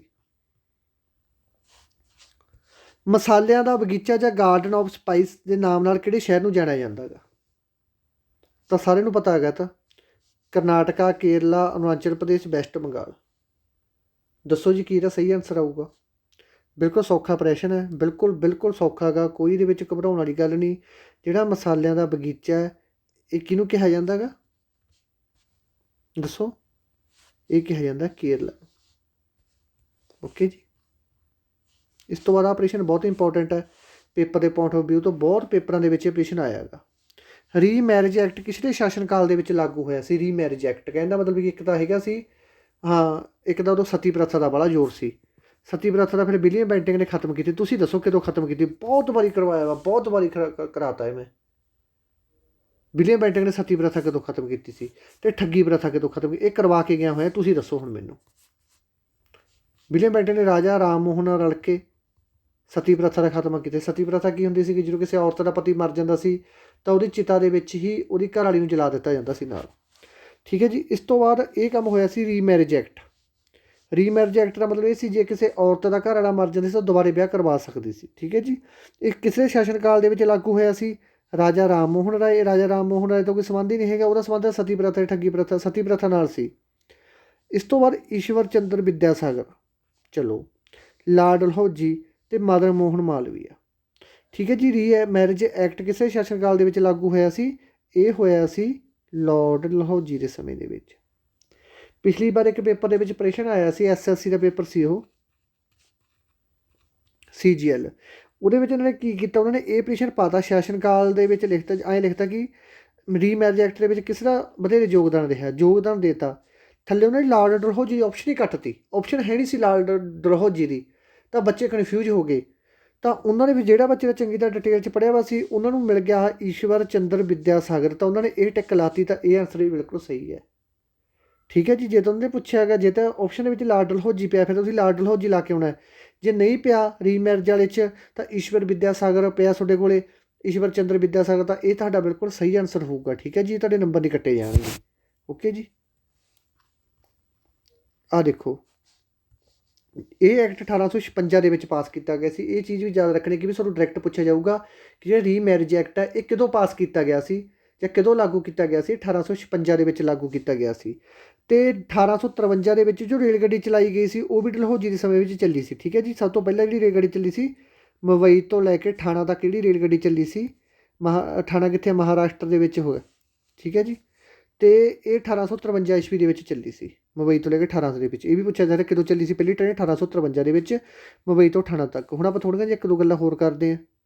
ਠੀਕ ਹੈ ਜੀ। ਅਤੇ ਸਭ ਤੋਂ ਪਹਿਲਾਂ ਆ ਗਿਆ ਲਾਰਡ ਕਾਰਨਵਾਲਿਸ। ਇਹਨਾਂ ਸਾਰੇ ਦੇ ਮਤਲਬ ਮੇਨ ਕੰਮ ਦੱਸਦਾ ਤੁਹਾਨੂੰ ਮੈਂ। ਅਤੇ ਜਿਹੜਾ ਲਾਰਡ ਕਾਰਨਵਾਲਿਸ ਸੀ ਇਹਨੇ ਕੀ ਕੀਤਾ ਸੀ? Introduce the civil service of India, ਜਿਹੜੇ ਆਪਣੇ IPS IAS ਬਣਦੇ ਆ, ਠੀਕ ਹੈ, ਉਹ ਚੀਜ਼ ਬਾਰੇ ਇੰਟਰੋਡਿਊਸ ਕਰਵਾਇਆ ਸੀ ਕਿਹਨੇ? ਲਾਰਡ ਕਾਰਨਵਾਲਿਸ ਨੇ। ਇਸ ਤੋਂ ਬਾਅਦ ਆ ਗਿਆ ਆਪਣਾ ਲਾਰਡ ਵਿਲੀਅਮ ਬੈਂਟਿਕ। ਇਹਨੇ ਕੀ ਖਤਮ ਕੀਤਾ ਸੀ? ਇਹਨੇ ਖਤਮ ਕੀਤੀ ਸੀ ਸਤੀ ਪ੍ਰਥਾ। ਸਤੀ ਪ੍ਰਥਾ ਅਤੇ ਠੱਗੀ ਪ੍ਰਥਾ, ਇਹ ਦੋਨੇ ਪ੍ਰਥਾਵਾਂ ਕਿਹਨੇ ਖਤਮ ਕੀਤੀਆਂ ਸੀ? ਲਾਰਡ ਵਿਲੀਅਮ ਨੇ। ਇਸ ਤੋਂ ਬਾਅਦ ਲਾਰਡ ਡਲਹੌਜੀ ਦੀ ਗੱਲ ਆ ਗਈ, ਵੈਰੀ ਵੈਰੀ ਇੰਪੋਰਟੈਂਟ ਹੈ। ਇਹਨੇ ਕੀਤਾ ਸੀ rejected adoption policy and annex Indian state. ਇਹਨੇ ਇਹ ਕੰਮ ਕਰਤਾ ਸੀ, ਇਹਨੇ ਚਲਾਤੀ ਸੀ lapse of doctrine. Lapse of doctrine. ਹੁਣ ਅੱਧੇ ਬੱਚਿਆਂ ਨੂੰ ਇਹ ਨਹੀਂ ਪਤਾ ਹੋਣਾ ਕਿ ਲੈਪਸ ਆਫ ਡਾਕਟਾਈਨ ਕੀ ਹੁੰਦਾ। ਲੈਪਸ ਆਫ ਡਾਕਟਾਈਨ ਆ ਬਾਈ ਜਿਹੜਾ ਹੁੰਦਾ ਗਾ, ਇਹਦੇ ਵਿੱਚ ਕੀ ਹੁੰਦਾ ਗਾ, ਆਪਣਾ ਇਹਨੂੰ ਕਹਿੰਦੇ ਨੇ ਆਪਾਂ ਹੜੱਪ ਨੀਤੀ। ਹੜੱਪ ਨੀਤੀ ਕਿਹਾ ਜਾਂਦਾ ਪੰਜਾਬੀ ਦੇ ਵਿੱਚ ਲੈਪਸ ਆਫ ਡਾਕਟਾਈਨ ਨੂੰ। ਹੜੱਪ ਨੀਤੀ ਦਾ ਮਤਲਬ ਕੀ ਹੈ ਕਿ ਜਦੋਂ ਕਿਸੇ ਮਹਾਰਾਜੇ ਦੇ, ਠੀਕ ਹੈ ਜੀ, ਔਲਾਦ ਨਹੀਂ ਹੁੰਦੀ ਸੀ ਤਾਂ ਇਹਨੇ ਪੱਕੇ ਤੌਰ 'ਤੇ ਰਿਜੈਕਟ ਕਰਤਾ ਕਿ ਉਹ ਕਿਸੇ ਨੂੰ ਗੋਦ ਨਹੀਂ ਲੈ ਸਕਦਾ, ਅਤੇ ਜਿਹੜੀ ਉਹਦੀ ਜਾਇਦਾਦ ਹੋਊਗੀ ਉਹ ਹੋਊਗੀ ਆਪਣੀ ਅੰਗਰੇਜ਼ ਸਰਕਾਰ ਦੇ ਸਾਮਰਾਜ ਦੇ ਵਿੱਚ। ਉਹ ਸੰਪੱਤੀ ਜਿਹੜੀ ਉਹ ਰਾਜਾ ਦੀ ਹੋਊਗੀ ਉਹਨੂੰ ਸਾਡੇ ਰਾਜ ਦੇ ਵਿੱਚ ਮਿਲਾ ਲਿਆ ਜਾਊਗਾ। ਇਹ ਗੱਲ ਕਰਤੀ ਸੀ ਕਿਹਨੇ? ਲਾਰਡ ਡਲਹੌਜੀ ਨੇ। ਇਹੀ ਕਾਰਨ ਸੀ ਅੰਗਰੇਜ਼ਾਂ ਦੇ ਪਤਨ ਦਾ, ਜਿਹਦੇ ਕਰਕੇ ਇਹਨਾਂ ਦਾ ਵਿਰੋਧ ਅੰਦਰ ਖਾਤੇ ਬਹੁਤ ਜ਼ਿਆਦਾ ਮਾਤਰਾ ਦੇ ਵਿੱਚ ਸ਼ੁਰੂ ਹੋ ਗਿਆ। ਇਸ ਤੋਂ ਬਾਅਦ ਆਪਾਂ ਗੱਲ ਕਰਦੇ ਹਾਂ ਵਿਲੀਅਮ ਜੌਨਸ ਦੀ, very very important. William John's ਨੇ ਕੀ ਕੀਤਾ ਸੀ? ਇਹਨੇ ਇਸਟੈਬਲਿਸ਼ ਕੀਤੀ ਸੀ ਕਿਹੜੀ? Acetic society of Bengal. Acetic society of Bengal ਕਿਹਨੇ ਸ਼ੁਰੂ ਕੀਤੀ ਸੀ? ਵਿਲੀਅਮ ਜੌਨਸ ਨੇ। ਓਕੇ ਜੀ। ਲਾਰਡ ਕਾਰਨਵਾਲਿਸ ਦਾ ਯਾਦ ਰੱਖਣਾ। IPS IAS ਸਿਵਲ ਸਰਵਿਸ ਬਣਾਈ ਸੀ। ਬੈਂਟਿੰਗ ਨੇ ਠੱਗੀ ਪ੍ਰਥਾ ਅਤੇ ਸਤੀ ਪ੍ਰਥਾ ਖਤਮ ਕੀਤੀ ਸੀ। ਲਾਰਡ ਡਲਹੌਜੀ ਨੇ ਲੈਪਸ ਆਫ ਡਾਕਟਾਈਨ, ਜਿਹਨੂੰ ਆਪਾਂ ਹੜੱਪ ਨੀਤੀ ਕਹਿੰਦੇ ਹਾਂ, ਉਹ ਲਾਗੂ ਕੀਤੀ ਸੀ, ਜਿਹਦਾ ਵਿੱਚ ਕੀ ਮਤਲਬ ਸੀ ਕਿ ਜਦੋਂ ਕਿਸੇ ਰਾਜਾ ਦੇ ਕੋਈ ਬੱਚਾ ਨਹੀਂ ਹੁੰਦਾ ਸੀ ਤਾਂ ਉਹ ਕਿਸੇ ਦਾ ਗੋਦ ਲੈ ਸਕਦਾ ਸੀ। ਗੋਦ ਲੈ ਕੇ ਵੀ ਉਹਦਾ ਮੰਨਿਆ ਨਹੀਂ ਜਾਂਦਾ ਜੇ ਕਿਸੇ ਦਾ ਗੋਦ ਵੀ ਲੈ ਲੈਂਦਾ ਉਹ, ਠੀਕ ਹੈ। ਸਿਰਫ ਉਹ ਰਾਜੇ ਦੀ ਅਸਲੀ ਔਲਾਦ ਹੀ ਉਹਦੀ ਜਾਇਦਾਦ ਦਾ ਅਸਲੀ ਹੱਕਦਾਰ ਹੈ। ਇਹ ਗੱਲ ਤੇ ਇਹ ਮਤਲਬ ਇਹਨੇ ਕਹਿਤਾ ਸੀ ਕਿ ਦੂਸਰਾ ਜੇ ਕਿਸੇ ਨੇ ਗੋਦ ਲਿਆ ਤਾਂ ਨਹੀਂ ਮੰਨਿਆ ਜਾਊਗਾ। ਵਿਲੀਅਮ ਜੌਨਸਨ ਨੇ ਐਸਟਿਕ ਸੋਸਾਇਟੀ ਆਫ ਬੰਗਾਲ ਦੀ ਰਚਨਾ ਕੀਤੀ ਸੀ, ਐਸਟੈਬਲਿਸ਼ ਕੀਤੀ ਸੀ। INC ਦੇ ਪਹਿਲੇ ਪ੍ਰਧਾਨ ਕੌਣ ਹੈ? ਇਹ ਤਾਂ ਤੁਹਾਨੂੰ ਸਾਰਿਆਂ ਨੂੰ ਪਤਾ ਹੋਊਗਾ। INC ਦੇ ਪਹਿਲੇ ਪ੍ਰਧਾਨ ਕੌਣ ਹੈ? BC ਬੈਨਰਜੀ, ਬਦਰੁਦੀਨ ਤੈਯਬਜੀ, ਦਾਦਾ ਭਾਈ ਨਰੋਜੀ, ਜਾਰਜ ਜੂਲ। ਤਾਂ ਇਹ ਹੈਗੇ ਆਪਣੇ BC ਬੈਨਰਜੀ ਹੈ ਜਿਹੜੇ ਇਹ INC ਦੇ ਪਹਿਲੇ ਪ੍ਰਧਾਨ ਹੈ। ਦੂਸਰੇ ਪ੍ਰਧਾਨ ਕਿਹੜੇ ਹੈ? ਦਾਦਾ ਭਾਈ ਨਰੋਜੀ। ਤੀਸਰੇ ਪ੍ਰਧਾਨ ਕਿਹੜੇ ਹੈ? ਬਦਰੁਦੀਨ ਤੈਯਬਜੀ। ਚੌਥੇ ਪ੍ਰਧਾਨ ਕਿਹੜੇ ਹੈ? George Joule. ਜਿਹੜਾ ਬਦਰੁਦੀਨ ਤੈਯਬਜੀ ਹੈ ਇਹ ਪਹਿਲਾ ਮੁਸਲਿਮ INC ਦਾ ਪ੍ਰਧਾਨ ਹੈ। ਅਤੇ ਜਾਰਜ ਜੂਲ ਕੌਣ ਹੈ? ਇਹ ਪਹਿਲਾ ਇੰਗਲਿਸ਼ ਮੈਨ ਜਿਹੜਾ INC ਦਾ ਪ੍ਰਧਾਨ ਰਿਹਾ। ਠੀਕ ਹੈ ਜੀ। ਆਹ ਹੁਣ ਡਿਟੇਲ 'ਚ ਪੜ੍ਹਦੇ ਹਾਂ। ਇਹਨਾਂ ਵਿੱਚੋਂ ਬਦਰੁਦੀਨ ਤੈਯਬਜੀ ਪਹਿਲੇ ਮੁਸਲਿਮ ਹਨ। ਇਸ ਤੋਂ ਪਹਿਲੇ ਜਿਹੜੇ ਜਾਰਜ ਜੂਲ ਹੈ ਉਹ ਪਹਿਲੇ ਅੰਗਰੇਜ਼ ਪ੍ਰਧਾਨ ਸਨ। ਇਹਨਾਂ ਦੀਆਂ ਪਹਿਲੀਆਂ ਜੇ 4 ਮੀਟਿੰਗਾਂ ਹੋਈਆਂ ਸੀ। ਠੀਕ ਹੈ ਜੀ। ਪਹਿਲੀਆਂ 4 ਮੀਟਿੰਗਾਂ ਹੋਈਆਂ ਸੀ। ਉਹਨਾਂ ਦੀ ਪਹਿਲੀ ਮੀਟਿੰਗ ਬੰਬਈ ਦੇ ਵਿੱਚ, ਦੂਜੀ ਕਲਕੱਤਾ ਦੇ ਵਿੱਚ, ਤੀਸਰੀ ਮਦਰਾਸ ਦੇ ਵਿੱਚ ਅਤੇ ਚੌਥੀ ਇਲਾਹਾਬਾਦ ਦੇ ਵਿੱਚ ਹੋਈ ਸੀ। ਪ੍ਰਸ਼ਨ ਪੁੱਛਿਆ ਜਾ ਸਕਦਾ ਗਾ। ਆਹ ਤਾਂ ਹੋਈ ਸੀ 1885, 1886, 1887, 1888। ਠੀਕ ਹੈ ਜੀ। ਇਹ ਗੱਲ ਯਾਦ ਰੱਖਣੀ ਹੈ। ਠੀਕ ਹੈ ਜੀ। ਅਤੇ ਇਹ ਯਾਦ ਰੱਖਿਓ। ਇਸ ਤੋਂ ਬਾਅਦ ਆਪਾਂ ਚੱਲਦੇ ਹਾਂ ਅਗਲੇ ਪ੍ਰਸ਼ਨ 'ਤੇ। ਅਗਲੇ ਪ੍ਰਸ਼ਨ ਦੇ ਵਿੱਚ ਕੀ ਪੁੱਛ ਰਹੇ ਨੇ? ਇਹਦਾ ਸਾਰਿਆਂ ਨੂੰ ਪਾਉਂਦਾ ਹੋਊਗਾ ਪ੍ਰਸ਼ਨ ਤਾਂ। ਸਾਂਚੀ ਦੇ ਸਤੂਪ ਕਿਸ ਦੇ ਦੁਆਰਾ ਬਣਾਏ ਗਏ ਸਨ? ਸਾਂਚੀ ਦੇ ਸਤੂਪ ਚਾਣਕਿਆ, ਚੰਦਰਗੁਪਤ, ਬਾਲਾਜੀ ਬਾਜੀਰਾਓ ਕਿ ਅਸ਼ੋਕਾ? ਦੱਸੋ ਜੀ। ਤਾਂ ਸਾਂਚੀ ਦੇ ਸਤੂਪ ਬਣਾਏ ਗਏ ਸੀ ਅਸ਼ੋਕਾ ਦੁਆਰਾ। ਤਾਂ ਅਸ਼ੋਕ, ਸਮਰਾਟ ਅਸ਼ੋਕ। ਸਮਰਾਟ ਕਿਉਂ ਲਾਇਆ ਜਾਂਦਾ ਸੀ ਇਹਦੇ ਨਾਮ ਮੂਹਰੇ? ਪੁੱਛਿਆ ਜਾ ਸਕਦਾ ਪੇਪਰ ਦੇ ਵਿੱਚ ਕਿ ਸਮਰਾਟ ਕਿਉਂ ਲਾਇਆ ਜਾਂਦਾ ਸੀ? ਮਹਾਰਾਜੇ ਜਾਂ ਰਾਜੇ, ਜਿਹੜੇ ਰਾਜਾ ਬਹੁਤ ਸ਼ਕਤੀਸ਼ਾਲੀ ਹੁੰਦਾ ਸੀ ਉਹਦੇ ਨਾਮ ਉਹਦੇ ਪੁਰਾਣੇ ਟਾਈਮਾਂ ਦੇ ਵਿੱਚ ਸਮਰਾਟ ਲਾ ਦਿੰਦੇ ਸੀ। ਠੀਕ ਹੈ ਜੀ। ਅਤੇ ਸਾਂਚੀ ਦਾ ਸਤੂਪ ਕਿਸੇ ਦੁਆਰਾ ਬਣਾਏ ਗਏ ਸਨ? ਅਸ਼ੋਕਾ ਦੇ ਦੁਆਰਾ। ਅਤੇ ਅਸ਼ੋਕ ਬਾਰੇ ਵੀ ਤੁਹਾਨੂੰ ਦੱਸ ਕੇ ਗਿਆ ਹੈਗਾ। ਠੀਕ ਹੈ ਜੀ। ਬੁੱਧ ਧਰਮ ਨੂੰ ਅਪਣਾਇਆ ਸੀ ਇਹਨੇ। ਠੀਕ ਹੈ ਜੀ। ਬੁੱਧ ਧਰਮ ਨੂੰ ਅਪਣਾਇਆ ਸੀ। ਜਿਹੜੀ ਚੌਥੀ ਮੀਟਿੰਗ ਹੋਈ ਸੀ ਉਹ ਵੀ ਇਹਦੇ ਸਮੇਂ ਦੇ ਵਿੱਚ ਹੀ ਹੋਈ ਸੀ, ਅਸ਼ੋਕ ਦੇ ਸਮੇਂ ਦੇ ਵਿੱਚ, ਮਹਾਤਮਾ ਬੁੱਧ ਦੀ। ਠੀਕ ਹੈ ਜੀ। ਅਤੇ ਦੂਸਰੀ ਗੱਲ, ਅਸ਼ੋਕ ਨੇ 261 BC ਦੇ ਵਿੱਚ ਜੰਗ, ਇਹਦੀ ਕਾਰਗਲ ਦੀ ਲੜਾਈ ਹੋਈ ਸੀ ਜਿਹੜੀ, ਉਹ ਤੋਂ ਬਾਅਦ ਇਹਨੇ ਯੁੱਧ ਨੀਤੀ ਤਿਆਗਤੀ ਸੀ। ਠੀਕ ਹੈ ਜੀ। ਉਹਦੇ ਬਾਰੇ ਸਾਰਾ ਕੁਛ ਪਿਛਲੇ ਵੀਡੀਓ ਦੇ ਵਿੱਚ ਡਿਟੇਲ ਦੇ ਵਿੱਚ ਕਰਵਾ ਕੇ ਗਏ ਅਸ਼ੋਕ ਬਾਰੇ। ਕਿੰਨੇ ਸਿਲਾਲੇਖ ਹੈ, ਕਿਹੜੇ ਸਿਲਾਲੇਖ ਦੇ ਵਿੱਚ ਕੀ ਗੱਲ ਕੀਤੀ ਗਈ ਹੈ।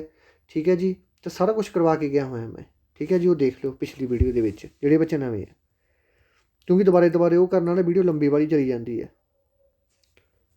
ਇਸ ਤੋਂ ਬਾਅਦ ਹੋਮੋਪੈਥੀ ਦੇ ਪਿਤਾ ਕਿਹੜੇ ਆ? ਇਸ ਤੋਂ ਪਹਿਲਾਂ ਆਪਾਂ ਪੜ੍ਹ ਕੇ ਗਏ ਆਂਗੇ ਜਿਹੜੀ ਉਹ ਹੁੰਦੀ ਹੈ ਬੜੀ ਚੱਲਦੀ ਸੀ, ਜਿਹੜੀ ਕੀ ਨਾਂ ਉਹਦਾ, ਜਿਹੜੀ ਬਾਹਾਂ ਦਵਾਈਆਂ ਜਿਹੀਆਂ ਖਾਣੀਆਂ ਪੈਂਦੀਆਂ 2-2 ਸਾਲ ਚੱਲੀ ਜਾਂਦਾ ਪਰ ਅਸਰ ਕੋਈ ਕਰਦੀ ਨਹੀਂ ਹੁੰਦੀ। ਹੋਮੋਪੈਥੀ ਨਹੀਂ, ਹੋਮੋਪੈਥੀ ਹੈ, ਹਾਂ ਇਹੀ ਹੈ ਸੱਚ।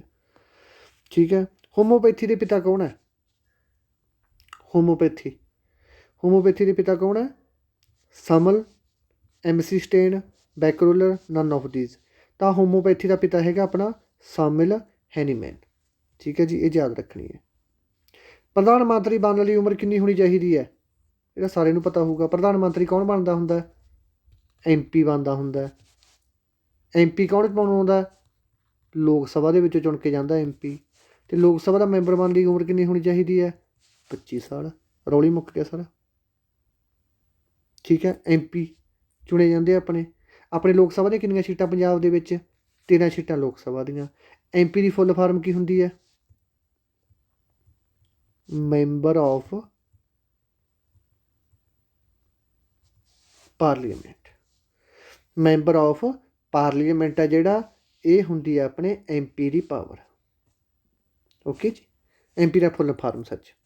13 ਸੀਟਾਂ ਹੁੰਦੀਆਂ ਲੋਕ ਸਭਾ ਦੀਆਂ, ਅਤੇ ਲੋਕ ਸਭਾ ਦਾ ਮੈਂਬਰ ਬਣਨ ਵਾਸਤੇ ਉਮਰ 25 ਸਾਲ ਹੁੰਦੀ। ਜਿਹੜੀ MP ਹੁੰਦੀ ਹੈ, ਜਿਹੜੀ ਕੋਈ ਸਰਕਾਰ ਜਿੱਤ ਜਾਂਦੀ ਹੈ, ਜਿਹੜੀ ਬਹੁਮਤ ਵਾਲੀ ਸਰਕਾਰ ਹੁੰਦੀ ਹੈ, ਉਹੀ ਆਪਦਾ ਪ੍ਰਧਾਨ ਮੰਤਰੀ ਚੁਣਦੀ ਹੈ। ਠੀਕ ਹੈ। ਉਹਨਾਂ 'ਚੋਂ ਆਪਦੇ MPਆਂ ਦੇ ਵਿੱਚੋਂ ਹੀ ਆਪਦਾ ਇੱਕ ਪ੍ਰਧਾਨ ਮੰਤਰੀ ਚੁਣ ਲੈਂਦੀ ਹੈ।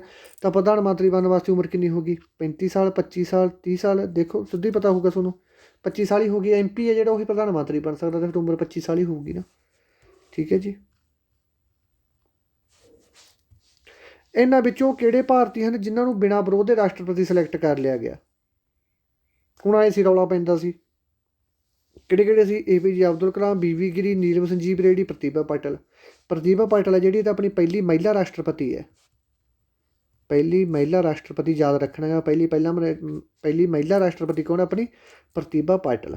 ਪਰ ਇਹਨੇ ਪ੍ਰਸ਼ਨ ਕੀ ਪੁੱਛਿਆ? ਕਹਿੰਦੇ ਉਹ ਦੱਸੋ ਜਿਹੜਾ ਬਿਨਾਂ ਵਿਰੋਧ ਤੋਂ ਰਾਸ਼ਟਰਪਤੀ ਸਿਲੈਕਟ ਕੀਤਾ ਗਿਆ। ਮੰਨ ਲਓ 2 ਧੜੇ ਸੀ। ਆਹ ਧੜੇ ਕਹਿੰਦੇ ਸਾਡਾ ਰਾਸ਼ਟਰਪਤੀ ਬਣਾਓ, ਆਹ ਧੜੇ ਕਹਿੰਦੇ ਸਾਡਾ ਰਾਸ਼ਟਰਪਤੀ ਬਣਾਓ। ਜਿਹੜਾ ਵਿਚਾਰਾ ਨੀਲਮ ਸੰਜੀਵ ਰੈਡੀ ਸੀ ਇਹਦੀ ਨਾ ਤਾਂ ਇਹਨਾਂ ਨਾਲ ਕੋਈ ਦੁਸ਼ਮਣੀ ਸੀ, ਨਾ ਇਹਨਾਂ ਨਾਲ ਦੁਸ਼ਮਣੀ ਸੀ। ਆਹ ਕਹਿੰਦੇ ਸਾਡਾ ਪ੍ਰਧਾਨ ਬਣਾਓ, ਆਹ ਕਹਿੰਦੇ ਸਾਡਾ ਪ੍ਰਧਾਨ ਬਣਾਓ। ਜਿਹੜੇ ਆਹ ਸੀ ਇਹ ਕਹਿੰਦੇ ਯਾਰ ਸਾਨੂੰ ਕੋਈ ਦੁੱਖ ਨਹੀਂ ਹੈਗਾ, ਚਾਹੇ ਇਹਨੂੰ ਨੀਲਮ ਸੰਜੀਵ ਰੈਡੀ ਨੂੰ ਬਣਾ ਦਿਓ, ਸਾਨੂੰ ਕੋਈ ਦੁੱਖ ਨਹੀਂ ਹੈਗਾ, ਪਰ ਇਹਨਾਂ ਦਾ ਬੰਦਾ ਨਹੀਂ ਬਣਨਾ ਚਾਹੀਦਾ। ਆਹ ਕਹਿੰਦੇ ਇਹਨਾਂ ਦਾ ਬੰਦਾ ਨਹੀਂ ਬਣਨਾ ਚਾਹੀਦਾ, ਭਾਵੇਂ ਨੀਲਮ ਸੰਜੀਵ ਰੈਡੀ ਨੂੰ ਬਣਾ ਦਿਓ। ਇਹਦੀ ਵਿਚਾਰੀ ਕਿਸਮਤ ਖੁੱਲ੍ਹ ਗਈ, ਉਹਨੇ ਚੁੱਪ ਕਰਕੇ ਚੱਕ ਕੇ ਇਹਨੂੰ ਬਣਾਤਾ ਬਿਨਾਂ ਵਿਰੋਧ ਤੋਂ ਕਿ ਚਲੋ ਚੱਲਣ ਦੇ ਕੰਮ। ਠੀਕ ਹੈ, ਤਾਂ ਇਹ ਆਪਣਾ ਨੀਲਮ ਸੰਜੀਵ ਰੈਡੀ, ਇਹ ਆਪਣਾ 1977 ਤੋਂ ਲੈ ਕੇ 1982 ਤੱਕ ਭਾਰਤ ਦਾ ਰਾਸ਼ਟਰਪਤੀ ਰਹਿ ਚੁੱਕਿਆ ਹੈਗਾ। ਓਕੇ ਜੀ। ਇਸ ਤੋਂ ਬਾਅਦ ਆ ਗਿਆ ਆਪਣਾ ਯਕਸ਼ਗਾਨ ਕਿਸ ਸਟੇਟ ਦਾ ਪ੍ਰਸਿੱਧ ਤਿਉਹਾਰ ਹੈ। ਦੇਖੋ ਤਿਉਹਾਰ ਆਪਾਂ ਬਹੁਤ ਡਿਟੇਲ ਦੇ ਵਿੱਚ ਪੜ੍ਹ ਕੇ ਗਏ ਹਾਂ, ਡਾਂਸ ਵੀ ਕਰਕੇ ਗਏ ਹਾਂ ਆਪਾਂ ਪੁਰਾਣੀਆਂ ਵੀਡੀਓ ਦੇ ਵਿੱਚ, ਕਰਕੇ ਨਹੀਂ ਕਿਸੇ ਦੇ ਡਾਂਸ ਨੂੰ ਪੜ੍ਹਾ ਕੇ ਗਏ ਹਾਂ। ਠੀਕ ਹੈ ਅਤੇ ਉਹ ਦੇਖ ਲਓ ਤੁਸੀਂ। ਠੀਕ ਹੈ, ਪੁਰਾਣੀਆਂ ਵੀਡੀਓ ਦੇ ਵਿੱਚ, ਪੁਰਾਣੀਆਂ ਤਾਂ ਕਿਹੜੀਆਂ ਪਿਛਲੀਆਂ ਸੱਚ, ਅਤੇ ਉਹਦੇ ਵਿੱਚ ਜਿਹੜਾ ਕੋਈ ਮਤਲਬ ਰਹਿ ਜਾਂਦਾ ਹੁੰਦਾ ਉਹ ਆਪਾਂ ਐਂ ਕਵਰ ਕਰ ਜਾਂਦੇ ਹਾਂ। ਯਕਸ਼ਗਾਨ ਕਿਸ ਸਟੇਟ ਦਾ ਪ੍ਰਸਿੱਧ ਤਿਉਹਾਰ ਹੈ। ਆਂਧਰਾ ਪ੍ਰਦੇਸ਼, ਮਣੀਪੁਰ, ਮੇਘਾਲਿਆ ਕਿ ਕਰਨਾਟਕ। ਦੱਸੋ ਜੀ, 4 ਸਟੇਟਾਂ ਦੇ ਦਿੱਤੀਆਂ ਤੁਹਾਨੂੰ, ਕਿਹਦਾ ਤਿਉਹਾਰ ਇਹਨਾਂ 'ਚੋਂ। ਤਾਂ ਇਹ ਤਿਉਹਾਰ ਹੈਗਾ ਆਪਣਾ ਡੀ ਨੰਬਰ ਆਪਸ਼ਨ, ਕਰਨਾਟਕਾ ਦਾ। ਠੀਕ ਹੈ ਜੀ, ਕਰਨਾਟਕਾ ਦਾ ਤਿਉਹਾਰ ਹੈਗਾ। ਆਹ ਵੈਰੀ ਵੈਰੀ ਵੈਰੀ ਇੰਪੋਰਟੈਂਟ ਪ੍ਰਸ਼ਨ ਹੈ, ਪੇਪਰ ਦੇ ਵਿੱਚ ਤੁਹਾਨੂੰ ਦੇਖਣ ਨੂੰ ਮਿਲੂਗਾ। ਕਹਿੰਦੇ ਫਲਾਂ ਨੂੰ ਪਕਾਉਣ ਲਈ ਕਿਹੜੀ ਗੈਸ ਦੀ ਵਰਤੋਂ ਕੀਤੀ ਜਾਂਦੀ ਹੈ। ਦੇਖੋ ਜਿਵੇਂ ਹੁਣ ਆਪਣੇ ਮੈਂਗੋ ਹੁੰਦੇ ਆ, ਹੁਣ ਆਪਾਂ ਕੀ ਕਰਦੇ ਹੁੰਦੇ ਸੀ ਕਿ ਛੋਟੇ ਹੁੰਦੇ ਚਾਰੀ ਅੰਬ ਸਸਤੇ ਹੁੰਦੇ ਨਾ, ਆਪਾਂ ਚਾਰੀ ਅੰਬ ਲੈ ਕੇ ਨਾ ਘਰੇ ਰੂੜੀ 'ਚ, ਤਾਂ ਉਹਦੇ ਰੂੜੀ 'ਚ ਨਹੀਂ ਤੂੜੀ 'ਚ ਡੱਬ ਦਿੰਦੇ ਸੀ। ਮੈਂ ਬਹੁਤ ਦੱਬੇ ਆ ਜਦੋਂ ਚਾਰੀ ਅੰਬ ਹੁੰਦੇ, ਜਿਹੜਾ ਮੈਨੂੰ ਪਤਾ ਲੱਗਦਾ ਕਿ ਮਿੱਠਾ ਜਿਹਾ ਹੋਊਗਾ। ਠੀਕ ਹੈ, ਵੱਡਾ ਸਾਰਾ ਐਵੇਂ ਚੱਕ ਕੇ 4-5 ਮੈਂਗੋ ਅਤੇ ਤੂੜੀ ਵਾਲੇ 'ਚ ਦੱਬਿਆ ਹੁੰਦਾ ਸੀ। ਠੀਕ ਹੈ, ਅਤੇ ਤੂੜੀ ਉਹ 'ਚ 3-4 ਦਿਨਾਂ ਬਾਅਦ ਕੱਢ ਲਾਉਂਦੇ ਸੀ, ਉਹ ਵਧੀਆ ਕਰਜੇ ਜਾਂਦਾ ਹੁੰਦਾ ਸੀ ਅਤੇ ਉਹ ਮਿੱਠਾ ਬਣ ਜਾਂਦਾ ਸੀ। ਠੀਕ ਹੈ, ਉਵੇਂ ਜਿਵੇਂ ਕੇਲੇ ਹੁੰਦੇ ਆ, ਜੇ ਤੁਸੀਂ ਉਹ ਕੇਲੇ ਦੇਖੋਗੇ ਨਾ, ਕੇਲੇ ਮਤਲਬ ਕੱਚੇ ਹੁੰਦੇ ਆ। ਇਹ ਫਿਰ ਐਂ ਤਾਂ ਫਿਰ ਲੋਟ ਹੀ ਨਾ ਆਵੇ। ਇਹ ਜਿਹੜੇ ਫਲ ਹੁੰਦੇ ਆ ਇਹਨਾਂ ਨੂੰ ਇਹ ਅੱਡ ਕਮਰੇ 'ਚ ਰੱਖ ਲੈਂਦੇ ਆ। ਠੀਕ ਹੈ ਨਾ, ਅਤੇ ਪਕਾਉਣ ਵਾਸਤੇ ਇੱਕ ਗੈਸ ਦੀ ਵਰਤੋਂ ਕਰਦੇ, ਉਹ ਫਿਰ ਛੇਤੀ ਕਰ ਜਾਂਦੇ ਆ। ਤਾਂ ਕਿਹੜੀ ਗੈਸ ਦੀ ਵਰਤੋਂ ਕਰਦੇ ਇਹ, ਇਥੀਲੀਨ, ਐਸਟੀਲਾਈਨ, ਬੂਟੇਨ, ਪ੍ਰੋਪੇਨ। ਤਾਂ ਇਹਦਾ ਜੇ ਸਹੀ ਬਿਲਕੁਲ ਸਹੀ ਆਨਸਰ ਹੈਗਾ ਆਪਣਾ ਏ ਨੰਬਰ ਆਪਸ਼ਨ। ਇਹ ਇਥੀਲੀਨ ਦੀ ਵਰਤੋਂ ਕਰਦੇ ਆ, ਗੈਸ ਦੀ ਵਰਤੋਂ ਕਰਦੇ ਆ ਫਲਾਂ ਨੂੰ ਪਕਾਉਣ ਵਾਸਤੇ, ਉਹਨਾਂ ਫਲ ਪੱਕ ਜਾਂਦੇ ਆ। ਠੀਕ ਹੈ, ਜਿਵੇਂ ਹੁਣ ਮੈਂਗੋ ਹੁੰਦੇ ਆ, ਮੈਂਗੋ ਜੋ ਤੋੜਦੇ ਆ, ਹੁਣ ਸਾਰੇ ਵਿੱਚ ਕੱਚੇ ਵੀ ਤੋੜੇ ਜਾਂਦੇ ਆ, ਤਾਂ ਫਿਰ ਉਹਨੂੰ ਇਹ ਪਕਾਉਣ ਵਾਸਤੇ ਗੈਸ ਦੀ ਵਰਤੋਂ ਕਰ ਲੈਂਦੇ, ਫਿਰ ਉਹਨੂੰ ਬਾਹਲਾ ਟਾਈਮ ਪੱਕਣ ਦੀ ਲੋੜ ਨਹੀਂ ਪੈਂਦੀ, ਇੰਨੇ 'ਚ ਹੋਰ ਅੰਬ ਪਿੱਛੇ ਹੋ ਜਾਂਦੇ ਆ, ਅਤੇ ਇਸ ਤਰ੍ਹਾਂ ਸਰਕਲ ਚੱਲਦਾ ਰਹਿੰਦਾ। ਹੁਣ ਤੁਸੀਂ ਮੈਨੂੰ ਕਮੈਂਟਾਂ ਦੇ ਵਿੱਚ ਜ਼ਰੂਰ ਦੱਸਣਾ ਕਿ ਤੁਸੀਂ ਮੇਰੇ ਵਾਂਗੂ ਅੰਬ ਤੂੜੀ 'ਚ ਦੱਬ ਕੇ ਕਿਸੇ ਨੇ ਖਾਧੇ ਆ। ਠੀਕ ਹੈ, ਮੈਂ ਤਾਂ ਇਹੋ ਜਿਹਾ ਕੁਛ ਹੀ ਕਰਦਾ ਰਿਹਾ ਹੁਣ ਤੱਕ। ਹਾਂ, ਆ ਜਾਓ ਇੱਧਰ, ਚਿਪਸ ਦੇ ਪੈਕਟ। ਚਿਪਸ ਦੇ ਪੈਕਟ ਜਿਹੜੇ ਆਪਣੇ ਫੁੱਲੇ ਜਿਹੇ ਹੁੰਦੇ ਆ, ਆਪਾਂ ਕਿਹੜਾ ਕੀ ਕਰਦੇ ਹੁੰਦੇ ਆ, ਆਪਾਂ ਚਿਪਸ ਦਾ ਪੈਕਟ ਫੁੱਲਮਾ ਜਿਹਾ ਚੱਕ ਕੇ ਦੇਖ ਲੈਂਦੇ ਹੁੰਦੇ ਆ ਨਾ, ਦੁਕਾਨ ਜਿਹੜਾ ਦੇ ਜਾਂ 10 ਦਾ ਪੈਕਟ ਹੈ ਨਾ, ਆਪਾਂ ਨੂੰ ਐਂ ਹੁੰਦਾ ਕਿ ਪਤਾ ਨਹੀਂ ਕੀ ਕੁਛ ਨਿਕਲੂਗਾ ਉਹਦੇ 'ਚੋਂ, ਕਿੰਨਾ ਭਰਿਆ ਵਾ ਹੁੰਦਾ, ਅਤੇ ਵਿੱਚ ਉਹਦੇ ਇਕੱਲੀ ਹੁੰਦੀ ਹਵਾ ਹੀ ਹੈ। ਉਹ 4 ਕੀ ਹੁੰਦੇ ਆ ਉਹ ਚਿਪਸ ਜੇ ਤਾਂ ਉਹਦੇ 'ਚ ਹੈ ਨਾ, ਅਤੇ ਉਹ ਤਾਂ ਮੇਰੇ ਤੇਰੇ ਵਰਗੇ ਸੰਗ 'ਚ ਹੀ ਲੱਗ ਜਾਂਦੇ ਆ। ਅਤੇ ਉਹ ਚਿਪਸ ਦੇ ਜਿਹੜੇ ਪੈਕਟ ਉਹ ਫੁੱਲੇ ਜਿਹੇ ਹੁੰਦੇ ਆ ਹੈ ਨਾ, ਉਹ ਗੈਸ ਕਿਹੜੀ ਭਰੀ ਹੁੰਦੀ ਉਹਨਾਂ 'ਚ ਪ੍ਰਸ਼ਨ ਆਇਆ ਹੋਇਆ ਪੇਪਰ ਦੇ ਵਿੱਚ, ਉਹ 'ਚ ਨਾਈਟ੍ਰੋਜਨ ਗੈਸ ਭਰੀ ਵੀ ਹੁੰਦੀ ਹੈ। ਠੀਕ ਹੈ ਜੀ। ਸੁੰਦਰਬਨ ਡੈਲਟਾ ਕਿਹੜੀ ਨਦੀ ਬਣਾਉਂਦੀ ਹੈ। ਸੁੰਦਰਬਨ ਡੈਲਟਾ ਕਿੱਥੇ ਬਣਦੇ ਆ, ਵੈਸਟ ਬੰਗਾਲ ਦੇ ਵਿੱਚ। ਤਾਂ ਕਿੱਥੇ ਬਣਦੇ ਆ ਭਾਈ ਇਹ ਸੁੰਦਰਬਨ ਡੈਲਟਾ, ਕਿਹੜੀ ਨਦੀ ਬਣਾਉਂਦੀ ਹੈ। ਇਹ 3 ਨਦੀਆਂ ਬਣਾਉਂਦੀਆਂ, ਗੰਗਾ ਦਾ Jamuna, Ganga Brahmaputra, Ganga Mahanadi, none of these. ਤਾਂ ਇੱਥੇ ਕਈ ਵਾਰੀ ਤੁਹਾਨੂੰ ਮੇਘਨਾ ਵੀ ਲਿਖ ਦੇਣਗੇ। ਠੀਕ ਹੈ, ਤਾਂ ਮੇਘਨਾ ਵੀ ਨਾਲ ਬਿਲਕੁਲ ਸਹੀ ਆਨਸਰ ਹੈ। ਇਹਦਾ ਆਨਸਰ ਹੈਗਾ ਬੀ ਨੰਬਰ ਆਪਸ਼ਨ। ਜਿਹੜੀ ਇਹ ਗੰਗਾ ਅਤੇ ਬ੍ਰਹਮਪੁੱਤਰਾ ਨਦੀ ਹੈ, ਇਹੀ ਜਿਹੜੀ ਆਪਣੀ ਸੁੰਦਰਬਨ ਦਾ ਡੈਲਟਾ ਬਣਾਉਂਦੀ ਹੈ, ਇਹ ਗੱਲ ਯਾਦ ਰੱਖਣੀ ਹੈ। ਠੀਕ ਹੈ ਜੀ। ਹੁਣ ਚੱਲਦੇ ਆਪਾਂ ਅਗਲੇ ਪ੍ਰਸ਼ਨ 'ਤੇ। ਆਹ ਤਾਂ ਤੁਹਾਨੂੰ ਬਹੁਤ ਵਾਰੀ ਕਰਵਾ ਕੇ ਗਿਆ। ਸਿੰਧੂ ਘਾਟੀ ਦੀ ਸੱਭਿਅਤਾ ਦਾ ਮੁੱਖ ਸਮੁੰਦਰੀ ਕਿਨਾਰਾ ਕਿਸ ਸਥਾਨ 'ਤੇ ਹੈ। ਆਪਾਂ ਪਹਿਲਾਂ ਜਿਹੜੇ ਪਿਛਲੇ ਵੀਡੀਓ ਉਹਦੇ ਵਿੱਚ ਇਹਦੇ ਬਾਰੇ ਡਿਟੇਲ 'ਚ ਪੜ੍ਹ ਕੇ ਗਏ, ਤੁਹਾਨੂੰ ਮੈਨੂੰ ਲੱਗਦਾ ਕਿ ਇੱਕ ਪੇਜ 'ਤੇ ਤਾਂ ਸਾਰਾ ਕੁਝ ਹੀ ਦੱਸਿਆ ਪਿਆ ਮੇਰੇ ਬਾਰੇ, ਸੱਭਿਅਤਾ ਬਾਰੇ, ਕਿ ਕਿੱਥੇ ਲੋਥਲਾ, ਕਿੱਥੇ ਕੀ ਥਿਆ, ਕਿੱਥੇ ਕੀ ਨਹੀਂ ਥਿਆ, ਕਿੱਥੇ ਮੂਰਤੀ ਥਿਆ, ਜਾਂ ਮੂਰਤੀ 'ਚ ਕਿਹੜੇ ਕਿਹੜੇ ਜਾਨਵਰ ਆ, ਸਾਰਾ ਕੁਛ ਕਰਵਾ ਕੇ ਗਏ ਆ। ਕਿੱਥੇ ਇਸ਼ਨਾਨ ਘਰ ਆ, ਕਿੱਥੋਂ ਚੌਲ ਥਿਆ ਆ, ਕਿਹੜੀ ਧਾਤੂ ਦਾ ਉਹਨੂੰ ਪਤਾ ਸੀ, ਕਿਹੜੀ ਧਾਤੂ ਦਾ ਉਹਨੂੰ ਨਹੀਂ ਪਤਾ ਸੀ, ਲਿਪੀ ਉਹਨਾਂ ਦੀ ਕਿਹੜੇ ਪਾਸੋਂ ਸ਼ੁਰੂ ਹੁੰਦੀ ਸੀ, ਸਾਰਾ ਕੁਛ A to Z ਮੈਂ ਤੁਹਾਨੂੰ ਪਿਛਲੀ ਵੀਡੀਓ 'ਚ ਕਰਵਾ ਕੇ ਗਿਆ। ਠੀਕ ਹੈ ਜੀ, ਪਿਛਲੀ ਲਾ ਲਓ, ਪਰ ਕਰਵਾ ਕੇ ਗਏ ਇਹ ਨਵੀਆਂ ਵੀਡੀਓ ਦੇ ਵਿੱਚੋਂ। ਤਾਂ ਇਹਨੇ ਪੁੱਛਿਆ ਸਮੁੰਦਰੀ ਕਿਨਾਰਾ, ਤਾਂ ਸਮੁੰਦਰੀ ਕਿਨਾਰਾ ਤੁਹਾਨੂੰ ਸਾਰਿਆਂ ਨੂੰ ਪਤਾ ਕਿ ਜਿਹੜਾ ਕਲੀਬੰਗਨ ਤਾਂ ਨਹੀਂ ਸਕਦਾ, ਕਲੀਬੰਗਨ ਦਾ ਰਾਜਸਥਾਨ ਦੇ ਵਿੱਚ ਰਹਿ ਗਿਆ, ਇਹ ਤਾਂ ਆਪਸ਼ਨ ਕੱਟੀ ਗਈ। ਮੋਹਜੋਦੜੋ ਵੀ ਨਹੀਂ ਆ ਸਕਦਾ, ਅਤੇ ਧੌਲਵੀਰਾ ਵੀ ਨਹੀਂ ਆ ਸਕਦਾ। ਤਾਂ ਇਹਦਾ ਆਨਸਰ ਆ ਜਾਊਗਾ ਲੋਥਲ। ਜਿਹੜਾ ਲੋਥਲ ਸਮੁੰਦਰੀ ਕਿਨਾਰਾ ਸੀ ਸਿੰਧੂ ਘਾਟੀ ਦੀ ਸੱਭਿਅਤਾ ਦਾ, ਜਿਹਨੂੰ ਆਪਾਂ ਕਹਿੰਦੇ ਨੇ ਬੰਦਰਗਾਹ ਵੀ ਲਿਖਿਆ ਆ ਸਕਦਾ ਕਿ ਸਿੰਧੂ ਘਾਟੀ ਦੀ ਬੰਦਰਗਾਹ ਕਿਹੜੀ ਸੀ, ਤਾਂ ਉੱਥੇ ਵੀ ਆਨਸਰ ਲੋਥਲ ਆਊਗਾ। ਜੇ ਪੁੱਛਿਆ ਸਮੁੰਦਰੀ ਕਿਨਾਰਾ ਕਿਹੜਾ ਸੀ, ਉੱਥੇ ਵੀ ਲੋਥਲ ਆਊਗਾ। ਜਿਸ ਸਮੁੰਦਰੀ ਕਿਨਾਰੇ ਨੂੰ ਆਪਾਂ ਬੰਦਰਗਾਹ ਕਹਿ ਦਿੰਦੇ ਹੁੰਦੇ ਹਾਂ। ਠੀਕ ਹੈ, ਜਾਂ ਕਈ ਵਾਰੀ ਤੁਸੀਂ ਇਹ ਨਾ ਸਮਝ ਲਿਓ ਕਿ ਕਰਵਾਇਆ ਕੁਛ ਹੋਰ ਸੀ, ਪੇਪਰ 'ਚ ਕੁਛ ਹੋਰ ਹੋ ਗਿਆ। ਥੋੜ੍ਹਾ ਜਿਹਾ ਬਸ ਪ੍ਰਸ਼ਨ ਉਲਝਾ ਕੇ ਪਾਉਣ ਵਾਲੇ ਦੀ ਜ਼ਿੰਮੇਵਾਰੀ ਹੁੰਦੀ ਹੈ, ਉਹ ਕਿਵੇਂ ਪਾਉਂਦਾ ਪ੍ਰਸ਼ਨ। ਠੀਕ ਹੈ। ਅੱਜ ਦੇ ਸਮੇਂ ਦੇ ਵਿੱਚ ਅਸੀਂ ਇਸ ਸਥਾਨ ਨੂੰ ਗੁਜਰਾਤ ਕਹਿੰਦੇ ਹਾਂ, ਜਿੱਥੇ ਆਪਣੇ PM ਮੋਦੀ ਸਾਹਿਬ ਆਪਣੇ, ਅਤੇ ਉਹ ਗੁਜਰਾਤ ਦੇ ਵਿੱਚ ਸਭ ਤੋਂ ਜ਼ਿਆਦਾ ਬੰਦਰਗਾਹ ਹੈ, ਤੁਹਾਨੂੰ ਪਤਾ ਨਾ। ਤਾਂ ਆ ਜਿਹੜਾ ਉਹ ਜਿਹੜਾ ਲੋਥਲ ਦਾ ਏਰੀਆ ਦੇ ਟਾਈਮ 'ਚ ਗੁਜਰਾਤ ਦੇ ਵਿੱਚ ਆ ਗਿਆ। ਠੀਕ ਹੈ ਜੀ। ਇਸ ਤੋਂ ਬਾਅਦ ਆ ਗਿਆ ਆਪਣਾ ਅਗਲਾ ਪ੍ਰਸ਼ਨ, ਬਹੁਤ ਇੰਪੋਰਟੈਂਟ ਪ੍ਰਸ਼ਨ ਹੈ। ਕਹਿੰਦੇ ਬਨਸਪਤੀ ਘੀ ਨੂੰ ਬਣਾਉਣ ਲਈ ਅਸੀਂ ਕਿਸ ਗੈਸ ਦੀ ਵਰਤੋਂ ਕਰਦੇ ਹਾਂ? ਜਿਹੜਾ ਆਪਣਾ ਬਨਸਪਤੀ ਘਿਓ ਹੈ, ਜਿਹਨੂੰ ਆਪਾਂ ਦੇਸੀ ਘਿਓ ਵੀ ਕਹਿ ਦਿੰਦੇ ਹਾਂ, ਬਣਿਆ ਬਣਾਇਆ ਲੈਂਦੇ ਆਪਾਂ, ਤਾਂ ਉਹਨੂੰ ਬਣਾਉਣ ਵਾਸਤੇ ਕਿਹੜੀ ਗੈਸ ਦੀ ਵਰਤੋਂ ਕਰਦੇ ਆ ਇਹ? ਇਥੀਲੀਨ, ਹਾਈਡਰੋਜਨ, ਨਾਈਟ੍ਰੋਜਨ, ਅਮੋਨੀਆ। ਦੱਸੋ ਜੀ ਕਿਹੜੀ ਗੈਸ ਦੀ ਵਰਤੋਂ ਕੀਤੀ ਜਾਂਦੀ ਉਹਨੂੰ ਬਣਾਉਣ ਵਾਸਤੇ? ਉਹਨੂੰ ਬਣਾਉਣ ਵਾਸਤੇ ਕਾਹਦੀ ਵਰਤੋਂ ਕੀਤੀ? ਇਥੀਲੀਨ ਦੀ ਵਰਤੋਂ ਤਾਂ ਫਲਾਂ ਨੂੰ ਪਕਾਉਣ ਵਾਸਤੇ ਕੀਤੀ ਜਾਂਦੀ ਹੈ। ਤਾਂ ਨਾਈਟ੍ਰੋਜਨ ਚਿਪਸ ਵਾਲੇ ਉਹਦੇ ਵਿੱਚ ਹੁੰਦੀ ਹੈ। ਅਮੋਨੀਆ ਨਾਲ ਕੋਈ ਸੰਬੰਧਿਤ ਨਹੀਂ ਹੈਗਾ, ਤਾਂ ਇਹਦਾ ਆਨਸਰ ਹਾਈਡਰੋਜਨ ਹੋਣਾ ਚਾਹੀਦਾ, B ਨੰਬਰ ਆਪਸ਼ਨ। ਹਾਂ, B ਨੰਬਰ ਆਪਸ਼ਨ ਜਿਹੜਾ ਬਿਲਕੁਲ ਸਹੀ ਆਨਸਰ ਹੈ। ਤਾਂ ਬਨਸਪਤੀ ਘੀ ਬਣਾਉਣ ਦੇ ਲਈ ਅਸੀਂ ਕਿਹੜੀ ਗੈਸ ਦੀ ਵਰਤੋਂ ਕਰਾਂਗੇ? ਹਾਈਡਰੋਜਨ ਦੀ ਵਰਤੋਂ ਕਰਾਂਗੇ। ਓਕੇ ਜੀ। ਇਸ ਤੋਂ ਬਾਅਦ ਆਹ ਪ੍ਰਸ਼ਨ ਬਹੁਤ ਜ਼ਿਆਦਾ ਇੰਪੋਰਟੈਂਟ ਹੈ। ਕਹਿੰਦੇ ਰੁਪਈਏ ਦਾ ਜੋ ਸਿੱਕਾ ਹੈ, ਆਪਣੀ ਰੁਪਈਆ ਕਰੰਸੀ ਹੈ, ਰੁਪਈਆ ਕਰੰਸੀ ਚੱਲਦੀ ਹੈ ਆਪਣੀ। ਠੀਕ ਹੈ ਜੀ। ਇਸ ਬਾਰੇ ਸਭ ਤੋਂ ਪਹਿਲਾਂ ਕਿਹਨੇ ਜਾਣੂ ਕਰਵਾਇਆ ਸੀ ਆਪਾਂ ਨੂੰ? ਕਿਹਨੇ ਦੱਸਿਆ ਸੀ ਕਿ ਰੁਪਈਆ ਕਰੰਸੀ ਹੋਇਆ ਕਰੂ ਆਪਣੀ, ਜਾਂ ਸਾਰਾ ਕੁਛ ਇਸ ਤਰ੍ਹਾਂ ਦਾ? ਤਾਂ ਇਹ ਕਹਿੰਦੇ ਅਕਬਰ, ਬਲਬਨ, ਰਜੀਆ ਸੁਲਤਾਨਾ ਕਿ ਸ਼ੇਰਸ਼ਾਹ ਸੂਰੀ। ਤਾਂ ਇਹਦਾ ਸਹੀ ਆਨਸਰ ਹੈਗਾ ਸ਼ੇਰਸ਼ਾਹ ਸੂਰੀ। ਸ਼ੇਰਸ਼ਾਹ ਸੂਰੀ ਬਾਰੇ ਆਪਾਂ ਬਹੁਤ ਡਿਟੇਲ 'ਚ ਅੱਗੇ ਡਿਸਕਸ ਕਰਕੇ ਗਏ ਹਾਂ। ਜਿਹੜੀ ਇਹਨੇ GT ਰੋਡ ਬਣਾਈ ਸੀ, ਉਹ ਵੀ ਸ਼ੇਰਸ਼ਾਹ ਨੇ ਬਣਾਈ ਸੀ। ਠੀਕ ਹੈ ਜੀ। GT ਰੋਡ ਵੀ ਕਿਹਨੇ ਬਣਾਈ ਸੀ? ਸ਼ੇਰਸ਼ਾਹ ਸੂਰੀ ਨੇ ਬਣਾਈ ਸੀ। ਅਤੇ ਇਹਨੇ 2 ਸਿੱਕੇ ਵੀ ਲਾਗੂ ਕੀਤੇ ਸੀ। ਕਿਹੜੇ? ਸੋਨੇ ਦਾ ਸਿੱਕਾ ਚਲਾਇਆ ਸੀ ਇੱਕ ਇਹਨੇ ਚਲਾਏ ਸੀ ਚਾਂਦੀ ਦੇ ਸਿੱਕੇ। ਪਰ ਜੇ ਉਹ ਪੁੱਛਣਗੇ ਕਿ ਸਭ ਤੋਂ ਪਹਿਲਾਂ ਇਹਨੇ ਕਿਹੜਾ ਸਿੱਕਾ, ਕਿਹੜੀ ਧਾਤ ਦੇ ਵਿੱਚ ਸਿੱਕਾ ਚਲਾਇਆ ਸੀ? ਸਭ ਤੋਂ ਪਹਿਲਾਂ ਇਹਨੇ ਚਾਂਦੀ ਦੇ ਵਿੱਚ ਸਿੱਕਾ ਚਲਾਇਆ ਸੀ। ਇਸ ਤੋਂ ਬਾਅਦ ਸੋਨੇ ਦੇ ਵਿੱਚ ਸਿੱਕੇ ਚਲਾਏ ਸੀ। GT ਰੋਡ ਬਾਰੇ ਤੁਹਾਨੂੰ ਡਿਟੇਲ ਦੱਸ ਕੇ ਗਏ ਕਿ GT ਰੋਡ ਕਿੱਥੋਂ ਲੈ ਕੇ ਕਿੱਥੋਂ ਤੱਕ ਟੱਚ ਕਰਦੀ ਹੈ, ਕਿੱਥੋਂ ਦੀ ਲੰਘਦੀ ਹੈ ਇਹ। ਠੀਕ ਹੈ ਜੀ। ਅਤੇ ਉਹ ਸੜਕ ਦਾ ਨਾਂ ਵੀ ਦੱਸ ਕੇ ਗਿਆ ਸੀ ਮੈਂ ਤੁਹਾਨੂੰ, ਕੀ ਨਾਂ ਲਿੱਤਾ ਜਾਂਦਾ ਗਾ। ਠੀਕ ਹੈ, ਸਾਰਾ ਕੁਛ ਕਰਵਾ ਕੇ ਗਿਆ ਮੈਂ। ਆਹ ਦੇਖੋ ਜੀ, GT ਰੋਡ ਵੀ ਸ਼ੇਰਸ਼ਾਹ ਸੂਰੀ ਨੇ ਹੀ ਬਣਾਈ ਸੀ। ਇਹ ਸਿੱਕਾ ਜੋ ਬਣਾਇਆ ਗਿਆ ਸੀ ਚਾਂਦੀ ਦਾ ਸੀ। ਇਹਨਾਂ ਨੇ 2 ਸਿੱਕੇ ਬਣਾਏ ਸੀ, ਸੋਨੇ ਅਤੇ ਚਾਂਦੀ ਦੇ। ਅਤੇ GT ਰੋਡ ਵੀ ਕਿਹਨੇ ਬਣਾਇਆ ਸੀ? ਸ਼ੇਰਸ਼ਾਹ ਸੂਰੀ ਨੇ ਬਣਾਇਆ ਸੀ। ਇਹ ਗੱਲ ਯਾਦ ਰੱਖਣੀ ਹੈ, ਵੈਰੀ ਇੰਪੋਰਟੈਂਟ। ਅਤੇ ਇਸ ਨੂੰ GT ਰੋਡ ਨੂੰ ਹੀ ਗ੍ਰੈਂਡ ਟਰੰਕ ਰੋਡ ਦੇ ਨਾਮ ਨਾਲ ਜਾਣਿਆ ਜਾਂਦਾ ਹੈਗਾ। ਠੀਕ ਹੈ ਜੀ। ਗ੍ਰੈਂਡ ਟਰੰਕ ਰੋਡ ਦੇ ਨਾਮ ਨਾਲ ਵੀ ਕਿਹਨੂੰ ਜਾਣਿਆ ਜਾਂਦਾ ਹੈਗਾ? GT ਰੋਡ ਨੂੰ ਜਾਣਿਆ ਜਾਂਦਾ ਹੈਗਾ। ਨੋਬਲ ਪੁਰਸਕਾਰ ਕਿਸ ਸਾਲ ਸ਼ੁਰੂ ਹੋਏ ਸੀ? ਤੁਹਾਨੂੰ ਡਿਟੇਲ 'ਚ ਕਰਵਾ ਕੇ ਗਿਆ ਮੈਂ। ਠੀਕ ਹੈ, ਕਿਹਨੂੰ ਮਿਲੇ ਆ, ਸਾਰਾ ਕੁਝ ਦੱਸ ਕੇ ਗਿਆ ਮੈਂ ਤੁਹਾਨੂੰ। ਇਹ ਇਕਨੋਮਿਕਸ ਦੇ ਵਿੱਚ ਕਿਹਨੂੰ ਮਿਲਿਆ, ਫਿਜ਼ਿਕਸ ਦੇ ਵਿੱਚ ਕਿਹਨੂੰ ਮਿਲਿਆ, ਕੈਮਿਸਟਰੀ ਦੇ ਵਿੱਚ ਕਿਹਨੂੰ ਮਿਲਿਆ, ਸਾਰਾ ਕੁਛ ਕਰਵਾ ਕੇ ਗਿਆ ਹੋਇਆ। ਇਹਨਾਂ ਵੀਡੀਓ 'ਚ ਹੀ ਕਰਵਾ ਕੇ ਗਿਆ, ਦੇਖ ਲਿਓ। ਤਾਂ ਨੋਬਲ ਪ੍ਰਾਈਜ਼ ਕਿਸ ਸਾਲ ਸ਼ੁਰੂ ਇਹ ਵੀ ਦੱਸ ਕੇ ਗਿਆ ਸੀ ਕਿ ਨੋਬਲ ਪ੍ਰਾਈਜ਼ ਉਹ ਕਿਹੜਾ ਮੁਸਲਮਾਨ ਆ, ਜਿਹੜਾ ਪਹਿਲਾ ਮੁਸਲਮਾਨ ਜਿਹਨੂੰ ਇੱਕ ਬੰਦਾ ਹੀ ਆ ਉਹ, ਜਿਹਨੂੰ ਕਮੈਂਟਾਂ ਦੇ ਵਿੱਚ ਜ਼ਰੂਰ ਦੱਸੋ। ਪਿਛਲੀ ਵੀਡੀਓ 'ਚ ਕਰਵਾ ਕੇ ਗਿਆ, ਉਹ ਕਿਹੜਾ ਪਹਿਲਾ ਮੁਸਲਮਾਨ ਹੈ ਜਿਹਨੂੰ ਨੋਬਲ ਪ੍ਰਾਈਜ਼ ਮਿਲਿਆ ਹੈਗਾ। ਠੀਕ ਹੈ, ਉਹ ਹੈਗਾ ਪਾਕਿਸਤਾਨ ਦਾ, ਉਹਨੂੰ ਨੋਬਲ ਪ੍ਰਾਈਜ਼ ਮਿਲਿਆ। ਭਾਰਤ ਦਾ ਦੱਸਿਓ ਕਿਵੇਂ ਮਿਲਿਆ। ਤਾਂ ਨੋਬਲ ਪੁਰਸਕਾਰ ਕਿਸ ਸਾਲ ਸ਼ੁਰੂ ਕੀਤੇ ਗਏ ਸੀ? 1900। ਇਹ ਇੰਟਰਨੈਸ਼ਨਲ ਪੱਧਰ 'ਤੇ ਹੁੰਦਾ, ਇਹ ਆਪਣੇ ਲੈਵਲ 'ਤੇ ਨਹੀਂ, ਇੰਡੀਆ ਲੈਵਲ 'ਤੇ ਨਹੀਂ ਹੈਗਾ, ਸੌਰੀ। ਇਹ ਅਲਫਰੈਡ ਨੋਬਲ ਸੀ ਜਿਹੜਾ, ਉਹਦੀ ਯਾਦ ਦੇ ਵਿੱਚ ਦਿੱਤਾ ਜਾਂਦਾ ਹੈਗਾ। ਅਤੇ ਇਹ ਕਿਦੋਂ ਸ਼ੁਰੂ ਕੀਤੇ ਗਏ ਸੀ? 1900 ਦੇ ਵਿੱਚ, 1901 ਦੇ ਵਿੱਚ, 1902 ਦੇ ਵਿੱਚ ਕਿ 1903 ਦੇ ਵਿੱਚ? ਤਾਂ ਇਹ ਸ਼ੁਰੂ ਕੀਤੇ ਗਏ ਸੀ 1901 ਦੇ ਵਿੱਚ। ਓਕੇ ਜੀ।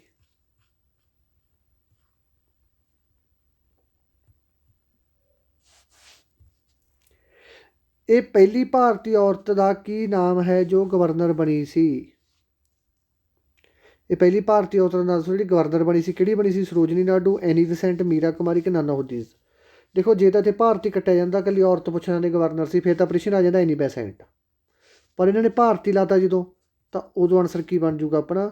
ਉਦੋਂ ਆਨਸਰ ਬਣ ਜੂਗਾ ਆਪਣਾ ਸਰੋਜਨੀ ਨਾਇਡੂ।